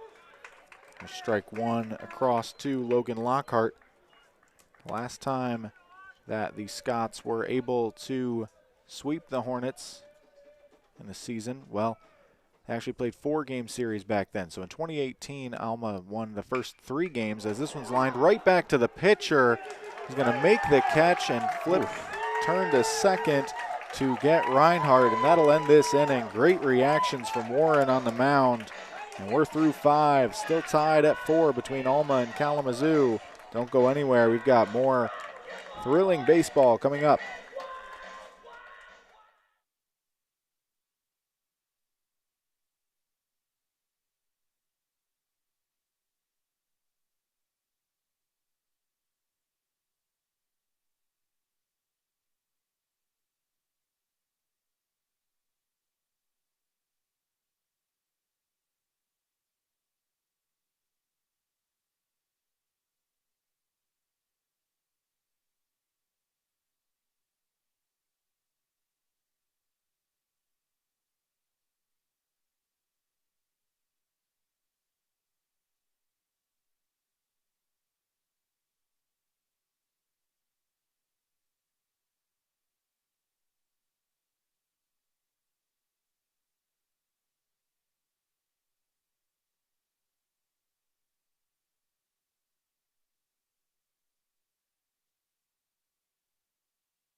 As we get set for the 6th inning here after Alma pitcher Caden Warren had a spectacular play on the mound, quick reaction to catch a line drive, and then wisely turned and fired to second to complete the double play.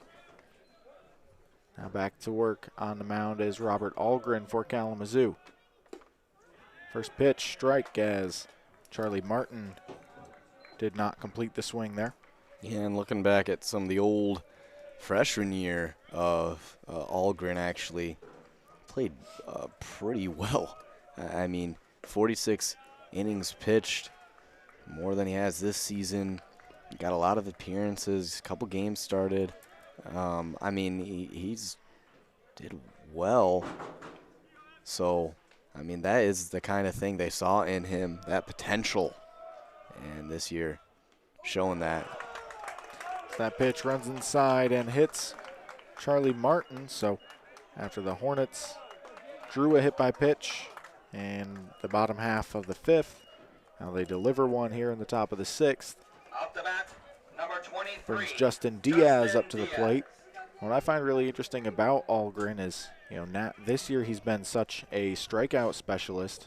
That freshman year was a very different approach. 30 strikeouts in 46 innings, not a low total, but not nearly striking batters out at the rate that he has now. Yeah, that's a good point. Interesting. That is a part of his game that he's really has progressed. Might be playing a little bit less here and there this season, but, I mean, again, something he's certainly improved on. You can note that. Second pitch to Diaz misses away. Diaz has reached base in both of his first 2 plate appearances today. Singled the last time up after reaching on an error back in the 2nd. This one fouled off. As that hit by pitch to Martin to open up this inning continues a trend throughout this game. Both teams have had a runner on in every single half inning this game, forcing the pitchers to really have to work their way out of each inning. This one popped up. It'll stay on the infield. Cade Pricing trying to find it in the sun, and he will. That'll be one away. Yeah, one of pretty. It's a classic, just pick it up. The sun's in your eyes, but nicely done there. And you look at some of the MIAA statistics here. Kalamazoo leading in a lot of them, but I mean, you look at the top 3 in batting this year, and Kalamazoo, Adrian, and Alma, just right there always, and it's unsurprising. It's fun to see such great matchups in the MIAA as well. A lot of people think don't always think of Michigan when they think of how great baseball can be, but hey, I mean, these guys can play. They play really well. They got a couple teams in the top 25, so we can't ignore the talent that you get from up here. Yeah, and you see that really across the 3 levels of the NCAA, that you don't think of Michigan teams and northern teams in general as being that strong, as teams a little further south have the advantage of being able to get outside more, as Pirat pushes that one just out of the reach of Cade Pricing. That'll be a little 1-out single for him. Nice getting some people on the bases there, staying consistent. Now batting, number 27. But again, returning to that point you were making a moment ago, again, those teams in the South able to really get a lot more opportunity to practice outside over the winter can really help them start the year well. But as you get deep into April and then into May, a lot of these teams up north, really get their chance to heat up. And again, we saw Kalamazoo go on a big winning streak to around the start of MIAA play, the end of out-of-conference action. She set a program record with, I believe it ended up being 15 consecutive wins, as this one's grounded through the left side once again. Stop sign's on at third, so that'll load the bases for the Scots, as Alexander Kavalik, arguably their best hitter, steps to the plate with a chance to break this tie game open. Yeah, they couldn't ask for more right now. Alma with a fantastic chance to get some more points on the board, some more runs, and Alexander Kavalik. Algren taking a second, taking a breath to kind of evaluate. Got the bases loaded here, and now we got a little meeting. Okay. Has a little hesitation from the dugout, but right. With 2 relievers warming up, I think they are going to be making a move here. Haven't seen the signal yet. Not quite. Yeah, it's always, how do you feel taking on a situation like that? Are you getting, it's a tough decision, really. I mean, those are the technical things that coaching really has a factor within baseball. Every single sport, a coach has such a different role. I mean, you can't, of course, you can know multiple different things about different sports and be able to coach multiple different sports, but you have to be such a specialist in these college sports, and sometimes coaches, I don't think, get enough credit for the decisions they make in crunch time. You've got talented players, but a lot of that progression the player can make, coaches are always there to make that kind of difference. So the Hornets will stick with Algren here to face Alexander Kavalik. This will be their 3rd meeting this game. Kavalik has reached both of the first 2 times, so Algren going to try to change that up.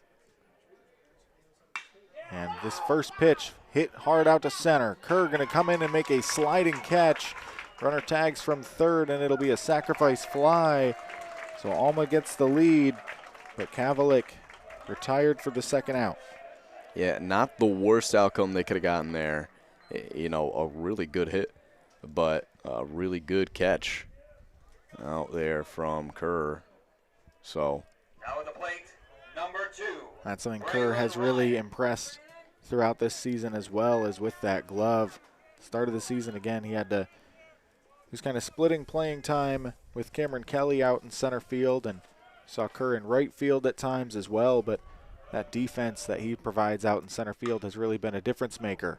This one a fly ball to center again. Kerr on the move, back for it. He will make the catch to end the inning. So just talking about his defense, he makes another play to end this inning, but Alma scores 1 to retake the lead. We'll head to the bottom of the 6th. Now 5-4 Scots.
Getting set for the bottom of the 6th here. A couple changes for Alma. The new left fielder, Cole Grunwald, will replace Brady Van Nest, and taking over on the mound is Brady Sager. Sager pitched yesterday as well, 2 innings, allowed 3 hits but no runs, critically in game 1 of the doubleheader. As Jackson Isaacs leads things off here in the bottom of the 6th for the Hornets, takes ball 1. Yeah, and probably a good time to put him in. You trust him in those critical moments as they did against Kalamazoo. And, I mean, it's good to see. Next pitch misses low. Sager, a freshman out of Chesaning, Michigan, has thrown 5 of his last 7 outings as scoreless appearances and 7 of his last 10. So he gets strike 1 across there on Isaacs.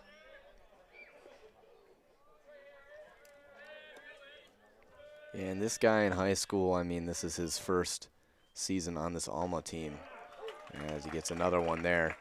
But I'm looking at his awards and championships that he got in Chesaning, and the list is long. It looks like 3-sport athlete, football, basketball, and baseball.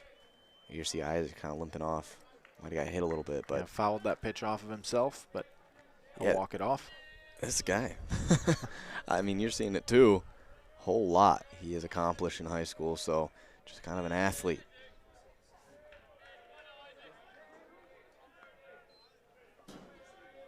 Yeah, and gets that athleticism from a good family lineage as well. His father, Robert, played football at Saginaw Valley State, and his brother, Tyler, played baseball at Northwood University, so a lot of athletes in that family.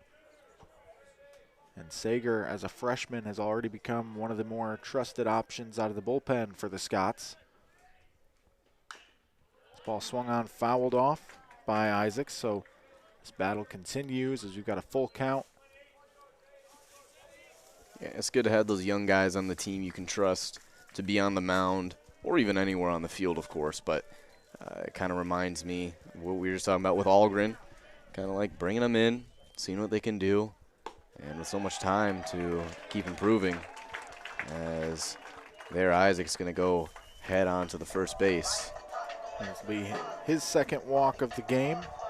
Hornets have the leadoff batter on with a walk for the second straight inning after Reinhardt led off the 5th with a walk. Now Jack Friesen coming to the plate. He also walked his last time up, as well as grounded out to the catcher in his first at-bat today. This time doesn't want to offer at a first pitch fastball right down the middle for strike 1.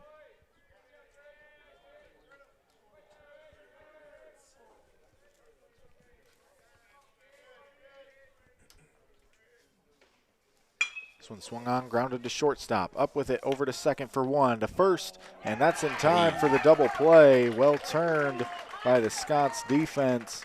Diaz to Goodpaster and over to Kavalik to cut down that leadoff walk.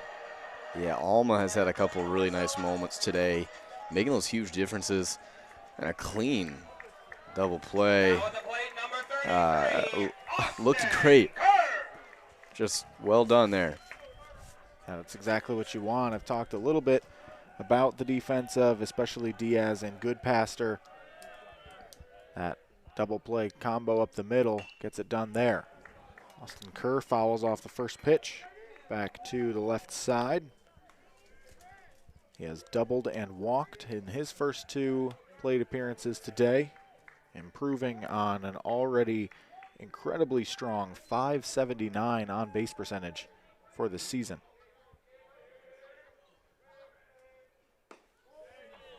That one misses away. Yeah, and baseball is one of those sports you don't need to be the biggest guy to be super successful. If you can make it happen and make it work, it works. Sometimes it goes into your favor, as we were talking about earlier. And he lines this one right back up the middle, just out of reach of Goodpaster. It's a 2-out single for Kerr, who's on board for the third time today.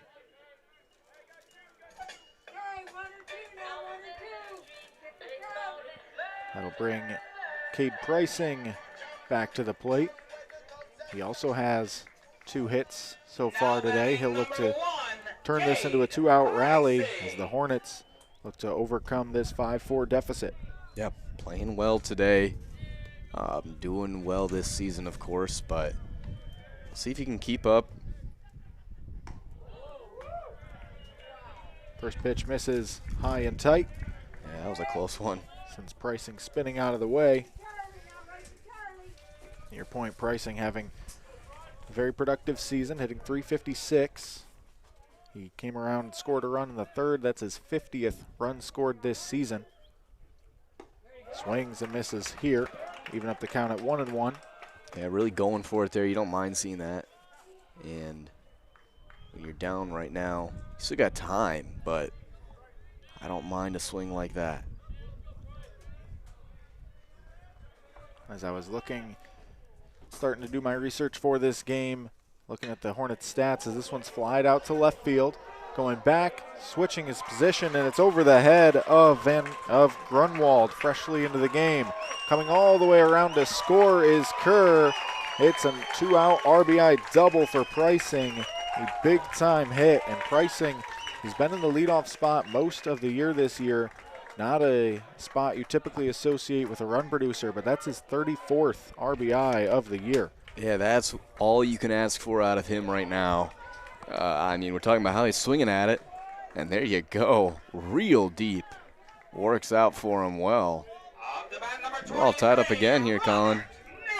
Yeah, and there you see the speed of the Hornets as well. Again, good foot speed up and down the lineup as Kerr hustles around to score from first base. Now Robert Newland back into the batter's box. Swings at the first pitch on the ground. Great stop by Diaz. Throw to first is in time to get Newland. What a play by Diaz to end the inning. But the Hornets are able to tie it back up on the RBI double from Pricing. We head to the 7th in a back and forth thriller here, tied at 5 runs apiece.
As we start the 7th inning here in Kalamazoo, a new pitcher for the Hornets, Cole Brunol Cuthrell, or CBC if you will.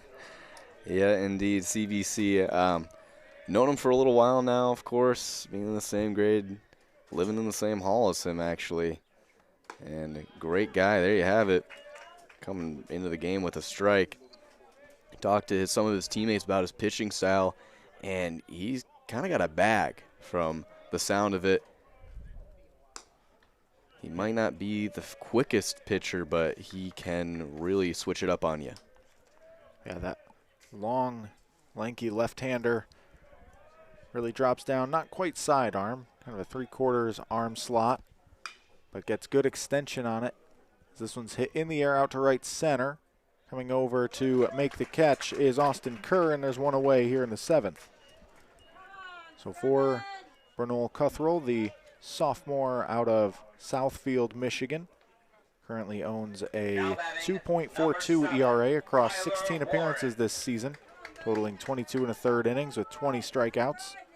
He's got a 1-0 record this year, 3-0 in his career. And in a tie game here, he'd love to add to that win total. Gets strike one across again on Kyler Warren. And the way he comes in from the outside, it's like you don't think it's going to find its way to the middle every time. And it just does. That left hand is tricky. Again, we talk about, again, that unique arm slot that, again, the Hornets have now, shown them Ben Van Ness, who comes way over the top, Robert Algren a little more traditional, and now, Bernal Cuthrell, who drops down, comes a little more from the side. Of course, switching sides here, too. First two pitchers are righties. Now the lefty and CBC to give Alma a couple different looks. That pitch catches the outside corner, to your point a moment ago. It comes out from so far outside that when it catches that outside corner as a hitter, you're thinking, surely that's going to stay outside. Instead, it steals strike two.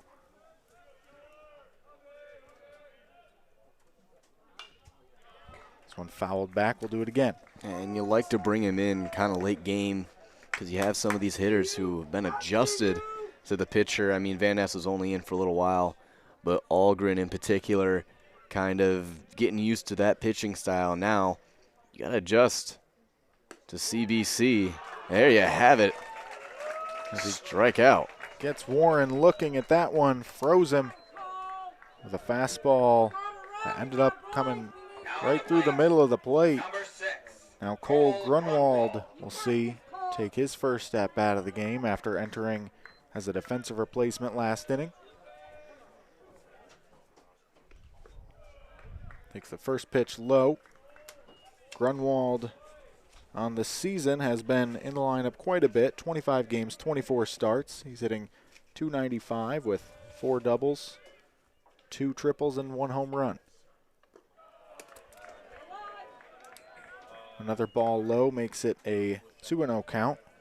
We are also aware that our scoreboard is not updating for the last inning or so, so we'll make sure we keep you up to date on the inning and score, as that makes it a 3-0 count now on Grunwald. As we continue work here in the top of the 7th and a 5-5 tie.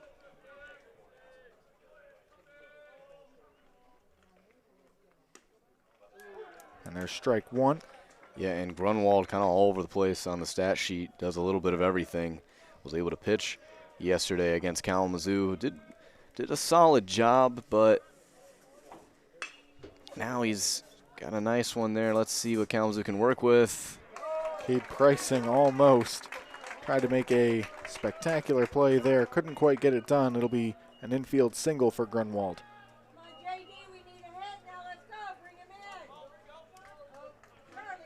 So now on first, you got someone doing a good job adjusting to CBC. Let's see if Alma can go to work here and Martin can make that difference.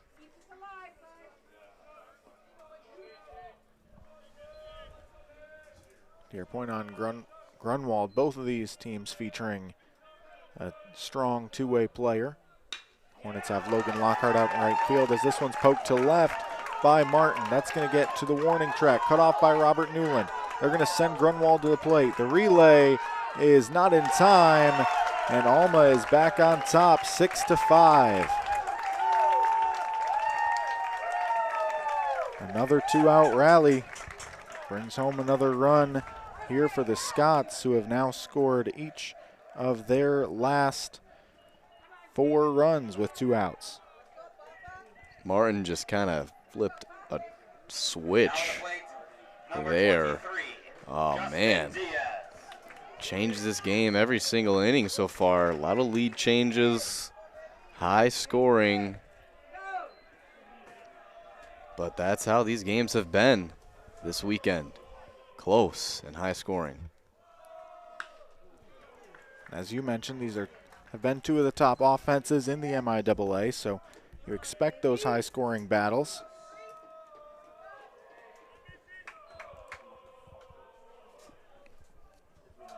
The Hornets, though, after being walked off in both games of the doubleheader yesterday by Alma, possibly setting up opportunity to flip the script on them today, as we have gone back and forth.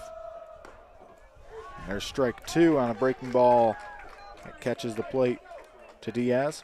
Yeah, there it is again. I mean, I was about to say how Diaz had a good read on that ball that went outside. This one's going to be a foul, but it's so hard to read those types of shots. Excuse me, read those types of pitches. Boy, a lot of different games have been commentating. Yeah. And CBC there. See, after the breaking ball tried to blow the fastball by him, got Diaz behind it, but was able to foul it off and stay alive. Now this one misses up and away. That'll even up the count at 2-2.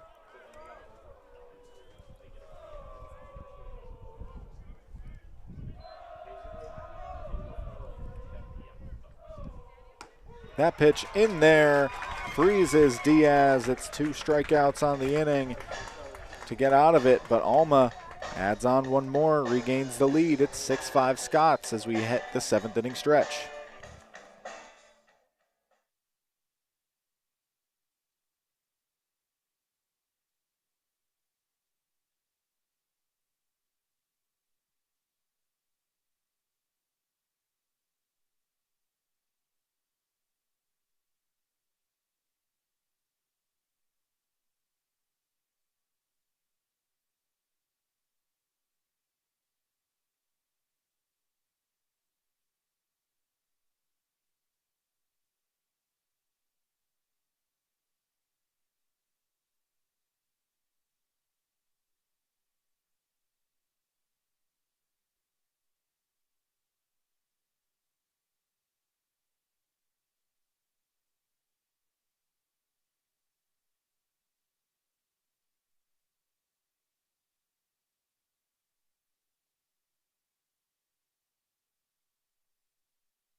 Bottom of the 7th, Alma leading this one 6-5, and our score bot still not connecting, so we're just going to take that off the screen for you.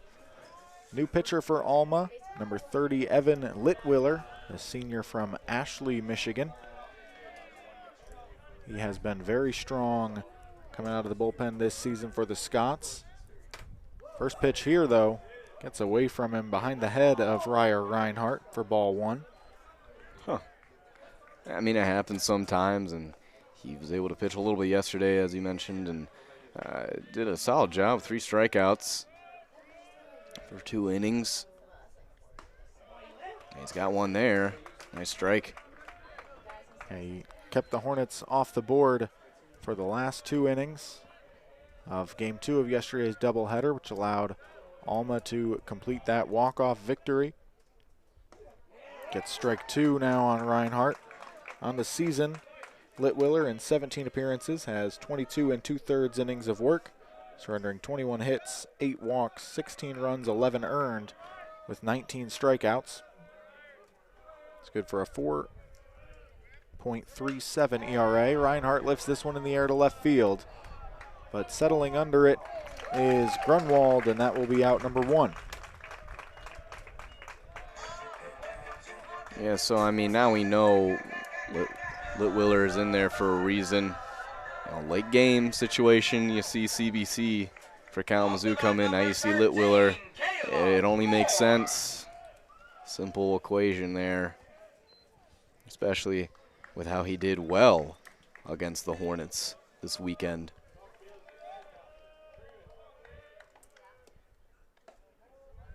Caleb Moore steps to the plate now, takes the first pitch ball inside.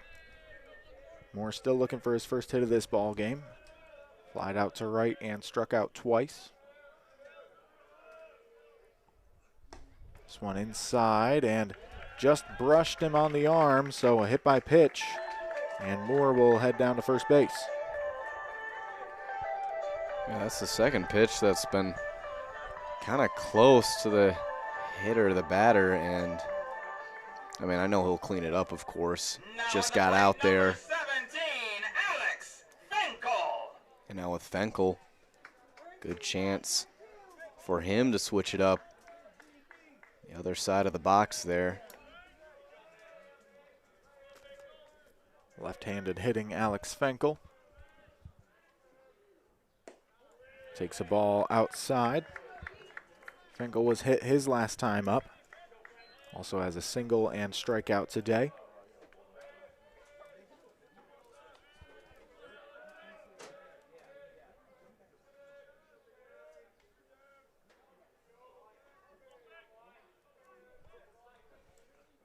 This one hit in the air to center, but right to Pirat, and that will be out number 2. Yeah, just kind of a layup there to Pirat. And, you want to get a lot of power on that ball, of course. You want to have that difference maker, especially this late in the game where you're down. And the Hornets, with Lockhart at bat, you need a difference maker right now. It's huge. It's getting late, and need something. And Fenkel, very strong power threat, does have 8 home runs on the year, but just not enough on that one. Lockhart this time grounded to third. Scoops and fires over to first, and that'll do it. A quick inning for Alma to hold on to the lead. We'll head to the 8th inning, and the Scots will look to build on their 6-5 advantage.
As we start the 8th inning, we've got another new pitcher for the Hornets. The freshman right-hander out of Hudsonville, Michigan, Carson Merritt, will face the top of the Alma order.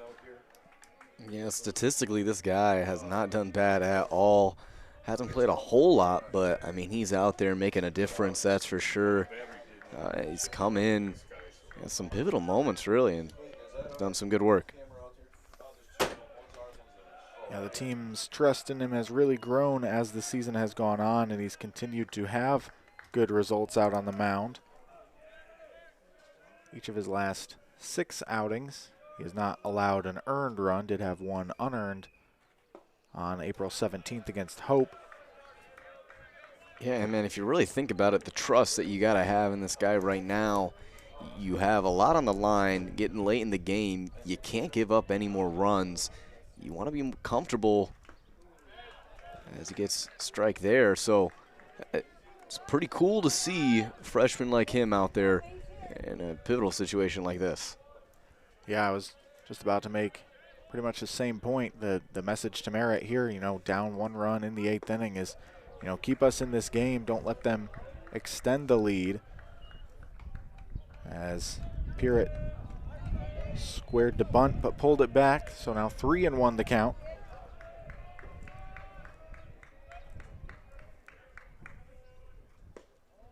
And that one's just low. It's a leadoff walk for Grady Pirrott.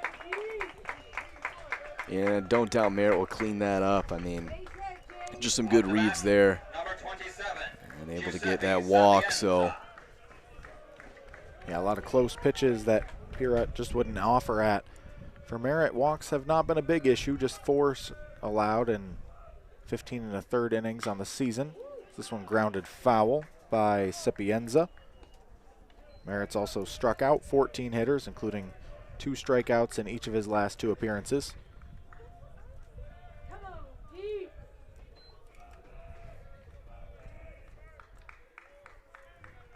And Sapienza here, if you get something going, you got Kavalik afterwards. Ooh, going for it there. But as I was saying, you got Kavalik afterwards. You're really thinking about wanting to extend this lead, so keep that in mind. This ball flied out to left center. That's trouble in the gap. It's going to 1-hop, 2-hop to the wall. They're going to wave Pirrott around third. He will come in and score. It's an RBI double for Sapienza. And Alma trying to take control of this one. It's now a 7-5 ball game. Exactly there. Really great job. Now at the plate, number 47, Alexander Kavalik. And pinch running for Alma here will be Preston Schroyer. He has pinch run quite a bit this season. 19 appearances, just 1 at bat, but 12 runs scored. Show you how often that the team is just placing him on base. Yeah. Quick guy.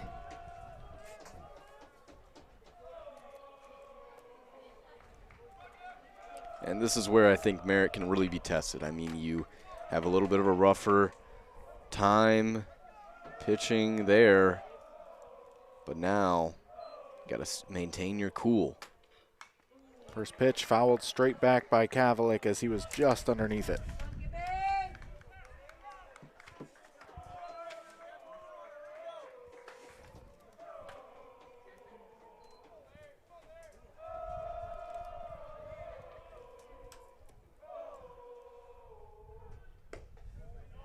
That pitch just misses. Oof. 1-1 the count now on Kavalik. Yeah, it's close. A lot of these pitches are just very close for him, and home plate umpire Chad Williams really hasn't extended the strike zone at all today. This one lined out to right field, but right to Lockhart. He will make the catch, and there's the first out of the inning. So Kavalik has been hitting the ball hard today. Even his 3 outs have been 2 flyouts to center, now a hard line out to right, along with a double and a walk. Now Braylon Ryan up to the plate. Ryan looking to get things going. 0 for 4, including 3 ground outs to second base so far. First pitch in the dirt for ball 1. And again, you know, Merritt getting an out there feels nice. Got to maintain that cool. You're switching back to that left side of the box.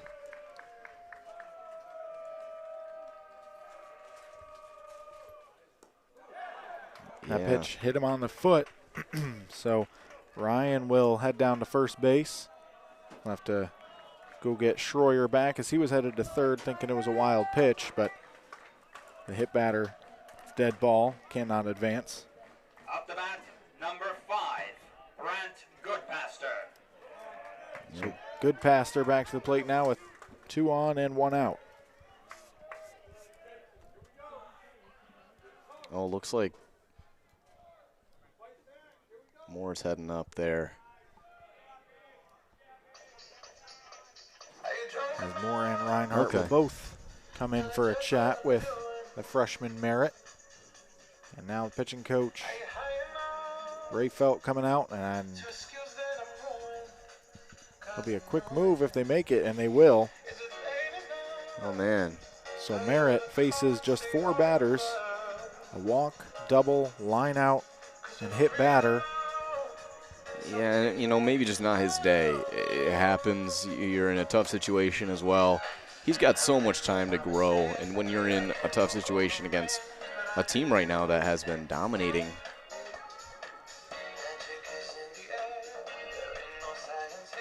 And you mentioned, yeah, the situation definitely is the reason they're making this move, with the urgency of needing to get out of this inning and stay in the game. We're going to keep it here this time for the pitching change. The Hornets turning to Gabe Sokol. Now pitching for the Hornets, number 2, Gabe Sokol. Sokol just 5 appearances on the season, but has gone 4 2/3 scoreless innings in them, and they'll ask him to get out of the jam here. Again, runners at first and second, just 1 out. Trailing now by 2 runs. Trying to stay in this one and avoid being swept by Alma, something Alma has not swept Kalamazoo since at least 2011. That's as far back as our history page goes on the Kalamazoo Athletics site. Yeah, so Sokol, not too many appearances, but again, you know, you bring him in at this point in the game. Just another one of those situations. How much trust you got in your players? You got so many pitchers on this team. Who are you going to pull out, you know? And right now, Sokol is going to be the guy to take that burden of being down, by 2 runs.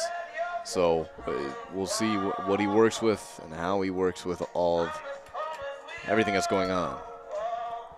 And Sokol has been just an occasional member out of the bullpen throughout his 4 years at Kalamazoo, but has really seen his best performance this season. 8 strikeouts across the 4 2/3 innings that he has thrown so far.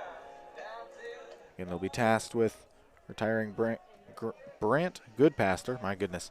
It's all right, no problem and there. Then Kyler Warren. I see the Brant and then the last name starting with G, and I want to call him Grant, and it's not right. Oh, yeah, no. And not a lot of time that Sokol has played this season overall. Yeah, that one's going to be a strike. But in a way, you know, maybe this makes him some sort of a little bit of a secret weapon in that aspect. You've got someone who has that type of speed with 8 strikeouts. And catches the outside corner there for strike 2. I was saying a moment ago, Chad Williams has not extended the strike zone much today. That one maybe just off the corner, but gets the strike call anyway.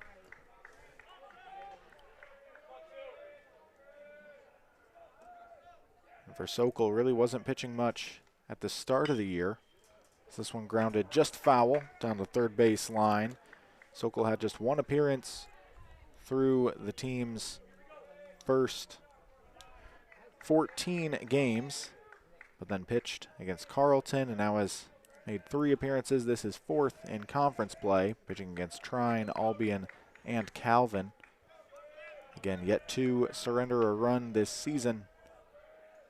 He'll look to continue that performance here. This one grounded to third. Friesen grabs it, steps on the bag, throws across to first in time for the double play. That is just what they were looking for. Hornets get out of the inning, but not before Alma adds another run. It's 7-5 Scots. We got the bottom of the 8th coming up right after this.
As we head to the bottom of the 8th, the Scots turning to their closer, Kenny Fistler. Fistler earned his first win of the season yesterday in Game 1 of the doubleheader. Through 2 innings, kept Kalamazoo scoreless in the 10th and 11th to set up their walk-off win. He's now 1-2 with 5 saves on the season. First batter to face is Jackson Isaacs. He gets strike 1 across the outside corner. Yeah, and, you know, this kind of similar pitch to, I think, CBC we saw kind of comes from that outside. That's a tough one to read, I got to say.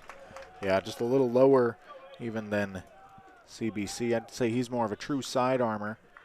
Just something you'll see, I feel like, fairly often out of college relievers. Ooh.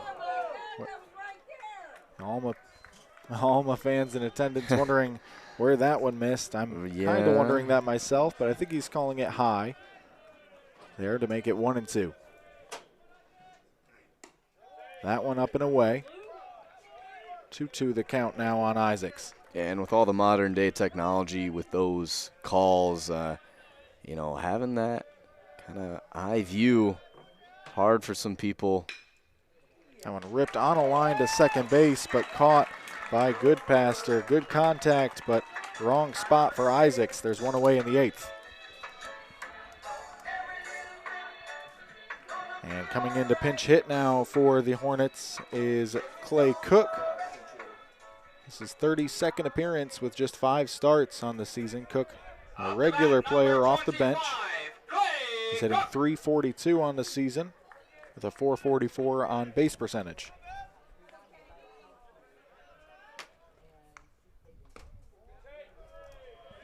And kind of a similar style to Kerr, kind of one of the faster players out there, really, you know, uses his size to an advantage with the speed.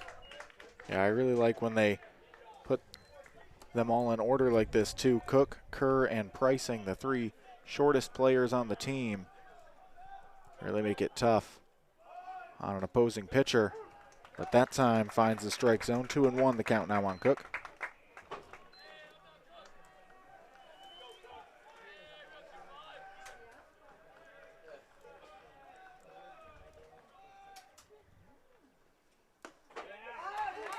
And gets strike 2 across there.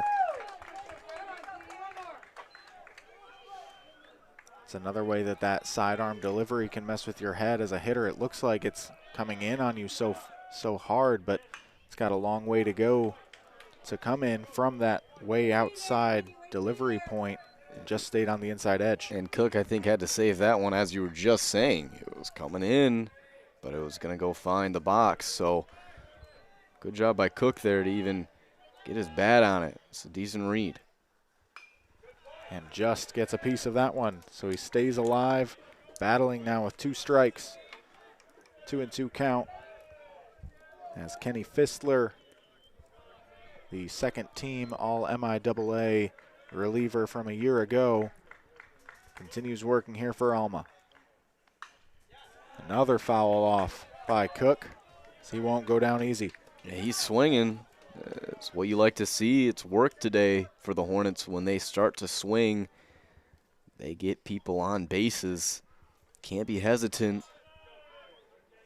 Even when you're in a situation that isn't in your favor, you can't be hesitant at all. Next 2-2 offering, grounded right back to the mound. An underhand toss to first from Fistler is in time for out number 2. And Cook did his best to adjust to that tough pitching. But let's see what Kerr can do himself. You said it, you got 3 in a row of some of the smaller guys on this team. Austin Kerr has found a variety of ways to get on base this season. That pitch just misses high. He's got 24 hits, 18 walks, and 13 hit by pitch entering today, where he's 2 for 2 plus a walk in this one. This one poked through the right side. That'll be another base hit. 4 trips to the plate and all 4 on base for Austin Kerr. Last time, Cade Pricing was able to follow that up with an RBI double. This time we'll see what Pricing has in store with 2 outs and Kerr at first base. Yeah, and Kerr's kind of got that same progression after he hits a nice shot like that. Looks towards his teammates, gives them a little wave. And, I mean, it's nice right there. That's what he's there for. Solid guy, solid player.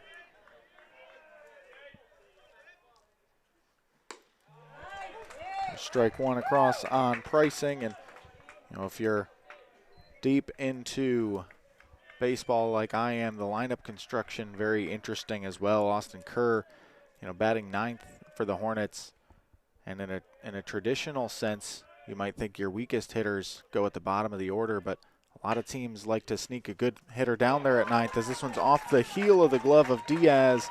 It's going to be a tough backhanded play. I believe that'll get scored an infield single for Pricing. That keeps the inning alive for Robert Newland. Yeah, Diaz is going to want that one back. He had a situation there to possibly, make a huge difference. But, hey, you can't change the past. Shake it off. Next one. You got Newland at plate. As we mentioned earlier in the game, Newland on a 26-game hitting streak entering today. So far, 0 for 3 with a walk. It's always the games you mention it. Yeah. Where it comes to an end. And he's had a great hitting weekend. I mean, he did great those first 2 games, hitting 5 out of the 8 chances he got. I mean, you don't expect anything less from him. But today, just kind of been quiet. He's been challenged, had some bad luck. But now, late game, this is where he could make that huge difference.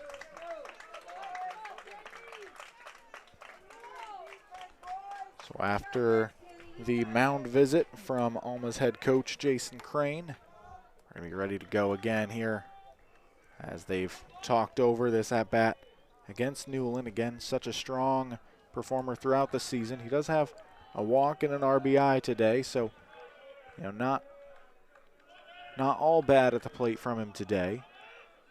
Just trying to break through, keep this 2-out rally going. Take strike one.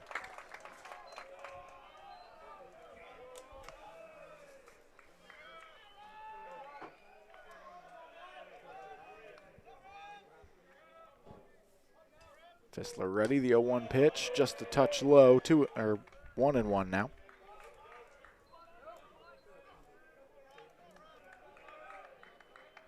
Yeah, and keep your eye on Kerr. I mean, he's not afraid to go run for it. Late game, though, is risky. This one grounded down the third base line, off the bag, and into the face of Alma third baseman Kyler Warren. We hope he's okay. All the runners are safe. It'll be an infield single. But more pressing is the attention that we'll give to Kyler Warren as Kalamazoo's athletic trainer Mason Kahn out to make sure he's all right. Yeah, and I mean, it's a really unlucky bounce. I think it hit the plate, if I'm correct. It did go off that third base bag. And just found him right in the head. Oof, that hurts. It's interesting. There's not a crazy amount of injuries, but when there is something going on in baseball, it is dangerous. I mean, you got to be quick. And that there was just unlucky. And he looks like he's going to be all right, though. Yep, after getting checked on again by Kalamazoo's trainer and his head coach, Jason Crane, he'll stay in the game. His Kalamazoo head coach, Mike Ott, has a word with him as well. So now Ryer Reinhardt, number 2 in the country and RBI, steps up here in a huge situation. Bases loaded, 2 outs, down 2 runs here in the bottom of the 8th. These are the situations you dream about. I mean, you've got bases loaded, as you said. Reinhardt, let's see what he can do here. Takes the first pitch, strike over the outside corner. Ooh, you go ahead. Reinhardt 1 for 3 on the day, plus a walk.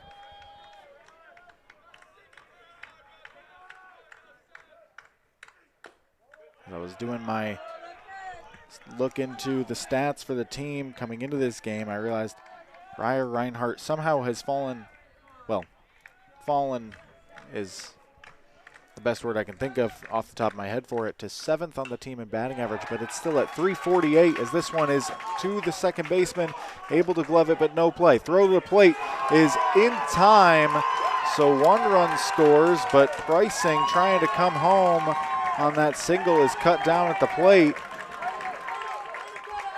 Alma doesn't like how hard he came home and made contact with Charlie Martin, but the inning is over. We'll head to the 9th. Hornets get 1 back, but Alma still leads. This one 7-6. 9th inning coming up right after this.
set to go in the 9th inning. Alma leading 7-6, and the Hornets turning to 5th-year right-hander Jacob Davis on the mound.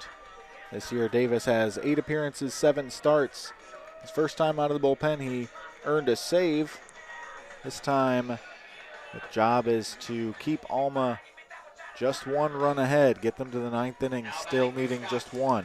Number 7, Kyler Warren. Kyler Warren to lead things off. So a battle of 2 5th-year players here as Warren takes strike 1. Yeah, this guy's got experience. I mean, I understand why they're putting him out there. Although it might not be his most ideal situation for him, he can adjust. He's got to. That one up and in. Warren ducks out of the way. And while I don't believe there's any intent there, temper's a little high after the play at the plate to end this past inning. This ball popped foul and back out of play on the right side. Yeah, it's a tough thing, you know, Kalamazoo not used to losing. All season just been winning. And then this weekend, just a strange stretch. Almost figured them out. And Kalamazoo coming a little cold. But who knows, maybe they'll change it up here. This one grounded to third. Clay Cook freshly into the game. Scoops, throws to first in time.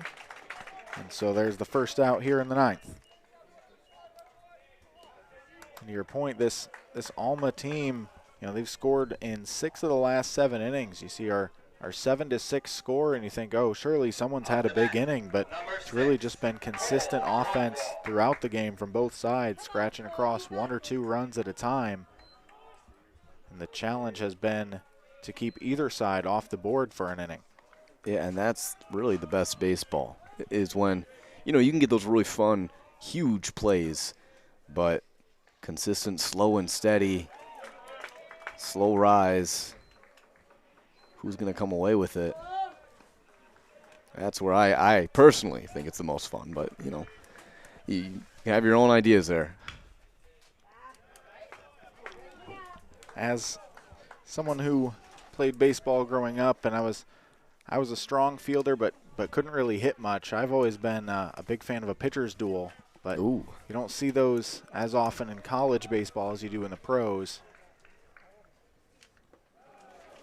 So that one's down in the dirt. It's really a luxury you can get in the pros, of course, but I think in a way it makes it almost more special when one of these college guys has a really good pitching day against another dude, and when you get in a hot streak, it almost makes it a little more special. That's something Jacob Davis has done himself as he strikes out Grunwald swinging there. Davis has had several games in his career where he's really been able to shut a team down. He's among the career leaders in Kalamazoo history in complete game shutouts as a starter. But again, coming out of the bullpen here, he actually holds the school record for career shutouts for the Hornets. He had 6 coming into this season. I don't believe he has completed a game this year, so still at 6.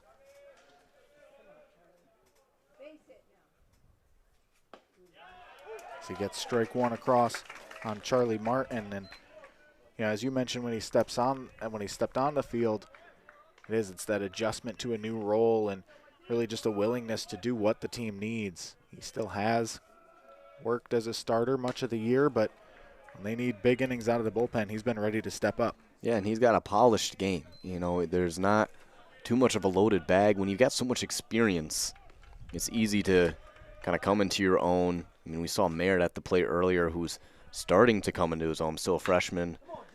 Big hit there. Let's see. Into right center. Kerr was shaded to left center, but is able to make the run and make the catch. It's the first 1-2-3 inning of the game for the Hornets. They'll head to the bottom of the 9th, needing 1 to tie or 2 to win. Don't go away. We've got a thrilling finish coming up right after this.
getting ready here for the bottom of the ninth. And in case you're just joining us, we've got a thrilling ball game here, 7-6 Alma.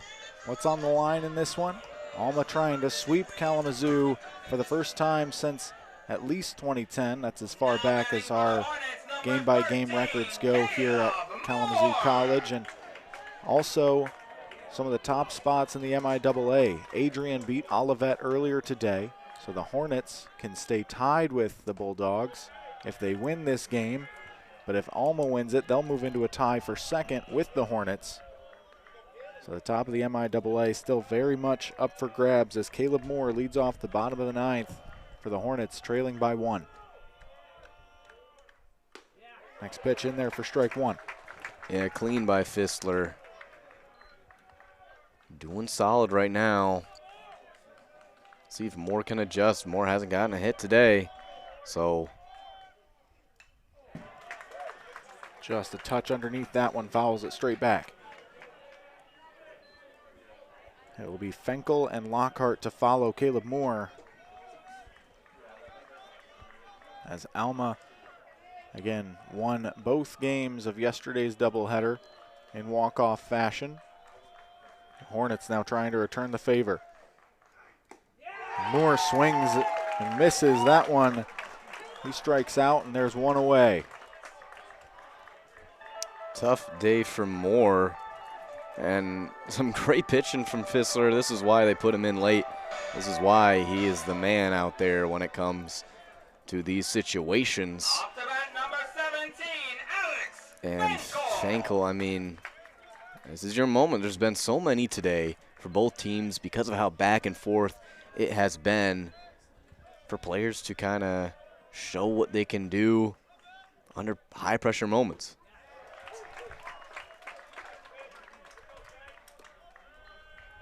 Fenkel, throughout this season, has come away with a lot of big hits in moments like this one where the team really needs a spark. What can he do here? He'll hit that one over the head of the shortstop and into left field.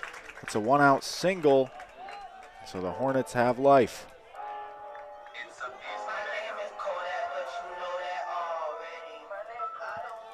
Brings Logan Lockhart to the plate. Now at the plate, number 18, Hornets right Logan fielder. Lockhart. Sitting at 0 for 4 in the game. Entered with a .284 average on the season.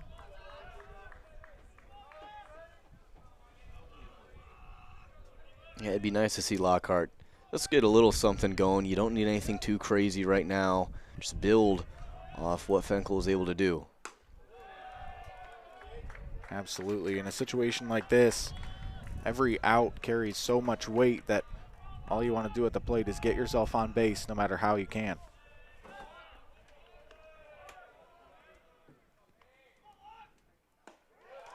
That one catches the inside corner, evens the count at 1-1. Yeah, really great pitch there with some good movement. Again, Fistler's just so impressive.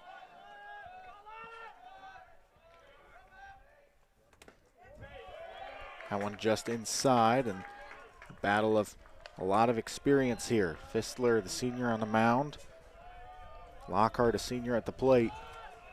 These guys have seen plenty of college baseball and had battles like these that have set them up for this situation. 3-1 now, the count on Lockhart as that one misses high.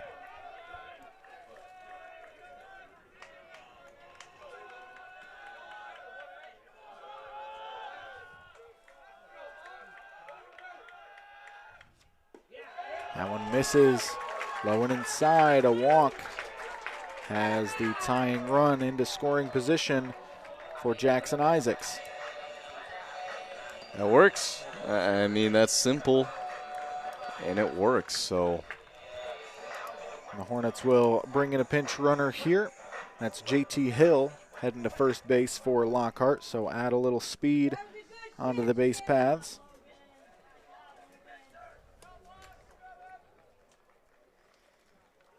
Isaacs now at the plate, has drawn 2 walks today, still looking for his first hit of the ball game. And that is going to be it for Fistler. Oh, man. So after giving up a run in the 8th and now 2 base runners here in the 9th, Alma turning away from their closer. Yeah, that's kind of surprising to me, Colin. I don't know about you, but he wasn't doing all too bad. Maybe they think that we're starting to read him a little bit better as this game gets later, but I mean, he hasn't done a bad job, so to speak. Yeah, it's not bad, but kind of a short leash for relievers you'll see fairly often. It also gets them a left-handed pitcher to face the lefty Jackson Isaacs, so could be thinking matchups at this point as well. Just 2 outs away from completing a sweep here. Tyler Lasley, the junior out of Birch Run, will get the call here. Lasley has, on this season so far, 10 appearances, totaling 11 2/3 innings. He surrendered 17 hits, 3 walks for 15 runs, 11 earned. Hasn't, been as sharp as Fistler throughout the year, but critically had 1 scoreless inning yesterday in game 1 of the doubleheader. So perhaps almost liked what they saw there, and think he's going to be able to keep the Kalamazoo hitters off balance once again. Yeah, and just kind of been slowly getting onto the team throughout the years. His freshman season only played 5 innings, same with that sophomore season, so now starting to get out there a little bit more and more. And of course, with that time, he's gotten progressively better and better. Now batting number 8. See how he matches up Isaacs. against Jackson Isaacs.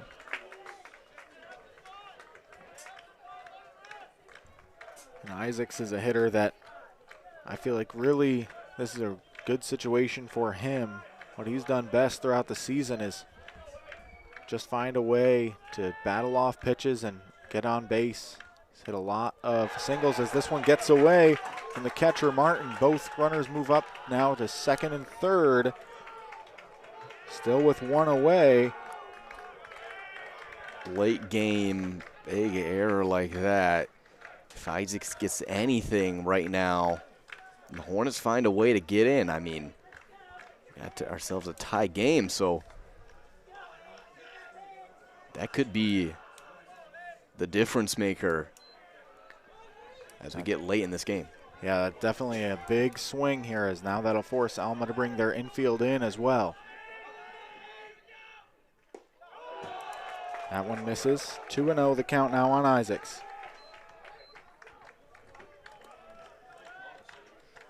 Tying run, Alex Fenkel at 2nd. Winning run, JT Hill, the pinch runner at 2nd base. This ball grounded foul to the right side. Yeah, you want that. He wanted that one bad. I think that's where he wants to go as well. I mean, you don't have to get a crazy home run or anything. Yeah, at this point with the infield in, JT Hill able to get a big lead off from 2nd base. This one grounded back off the pitcher. They'll flip to 1st for the out, and they've got the runners hung up at 3rd. Fenkel gets back, and Hill will get back to 2nd safely. Scary situation for Alma and the Hornets. Both of them showing some scary flashes. And that looks like Crosley's on the plate for the Hornets.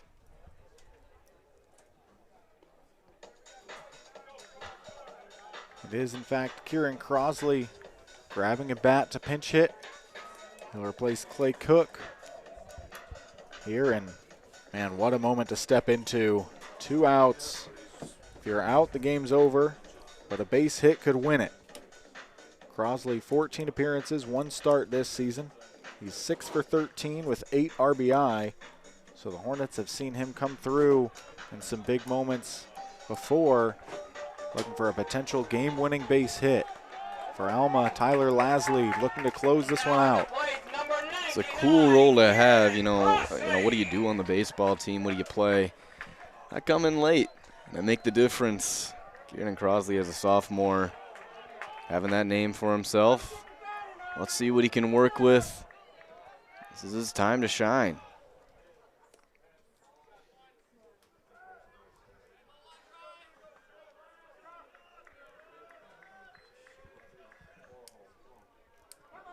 Umpires switching around their positioning, and now we're ready to go. First pitch, just low, ball 1.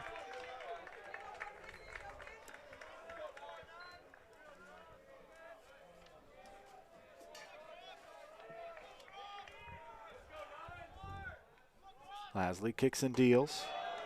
Just inside, 2-0. Low again. I understand you don't take any risks here. I mean, you know they put Crosley in for a reason, so he's definitely keeping that in mind. That one in there, strike 1. So Crosley seemed content to wait for the first strike to come across. We'll see how his approach changes now.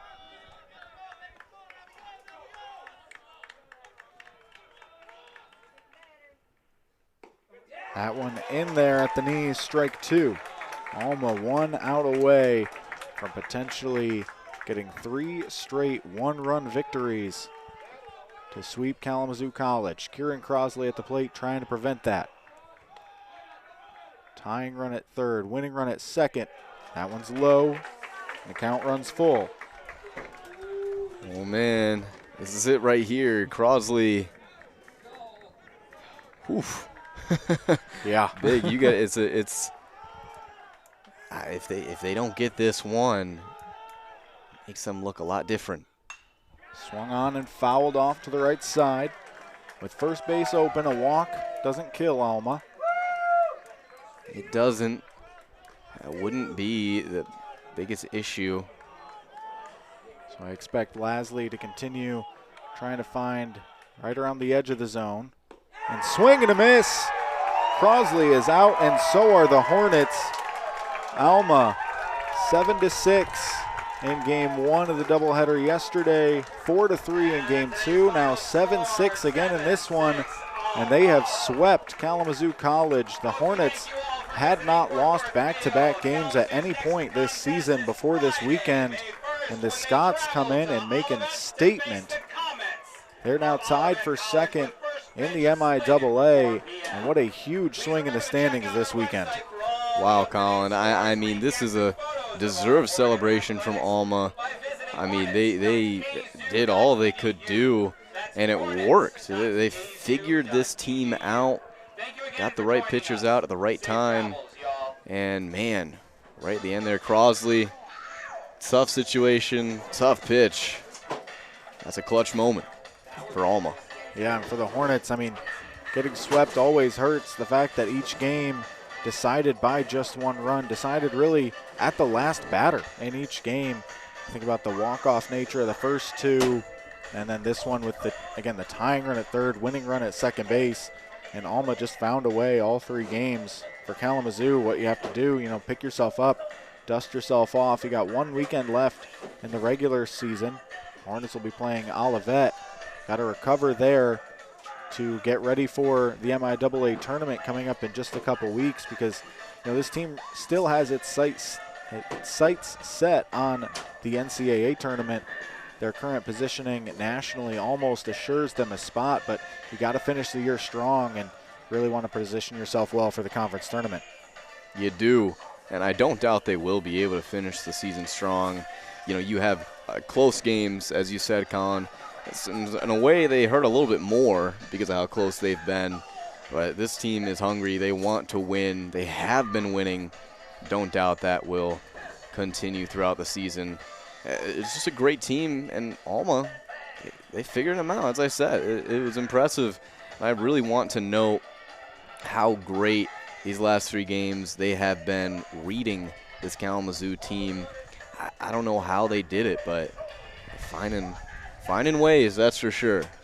Yeah, and the way this series went makes it that much more likely that these teams will see each other again in the MIAA tournament. That will certainly be exciting. But up next for these teams, Alma will close out the regular season against Albion College. First game of that series will be Thursday at 4 p.m. For the Hornets, they got 3 against Olivet next weekend. First game Friday at 4 p.m. in Olivet before a doubleheader for Senior Day Saturday here at Woodworth Field.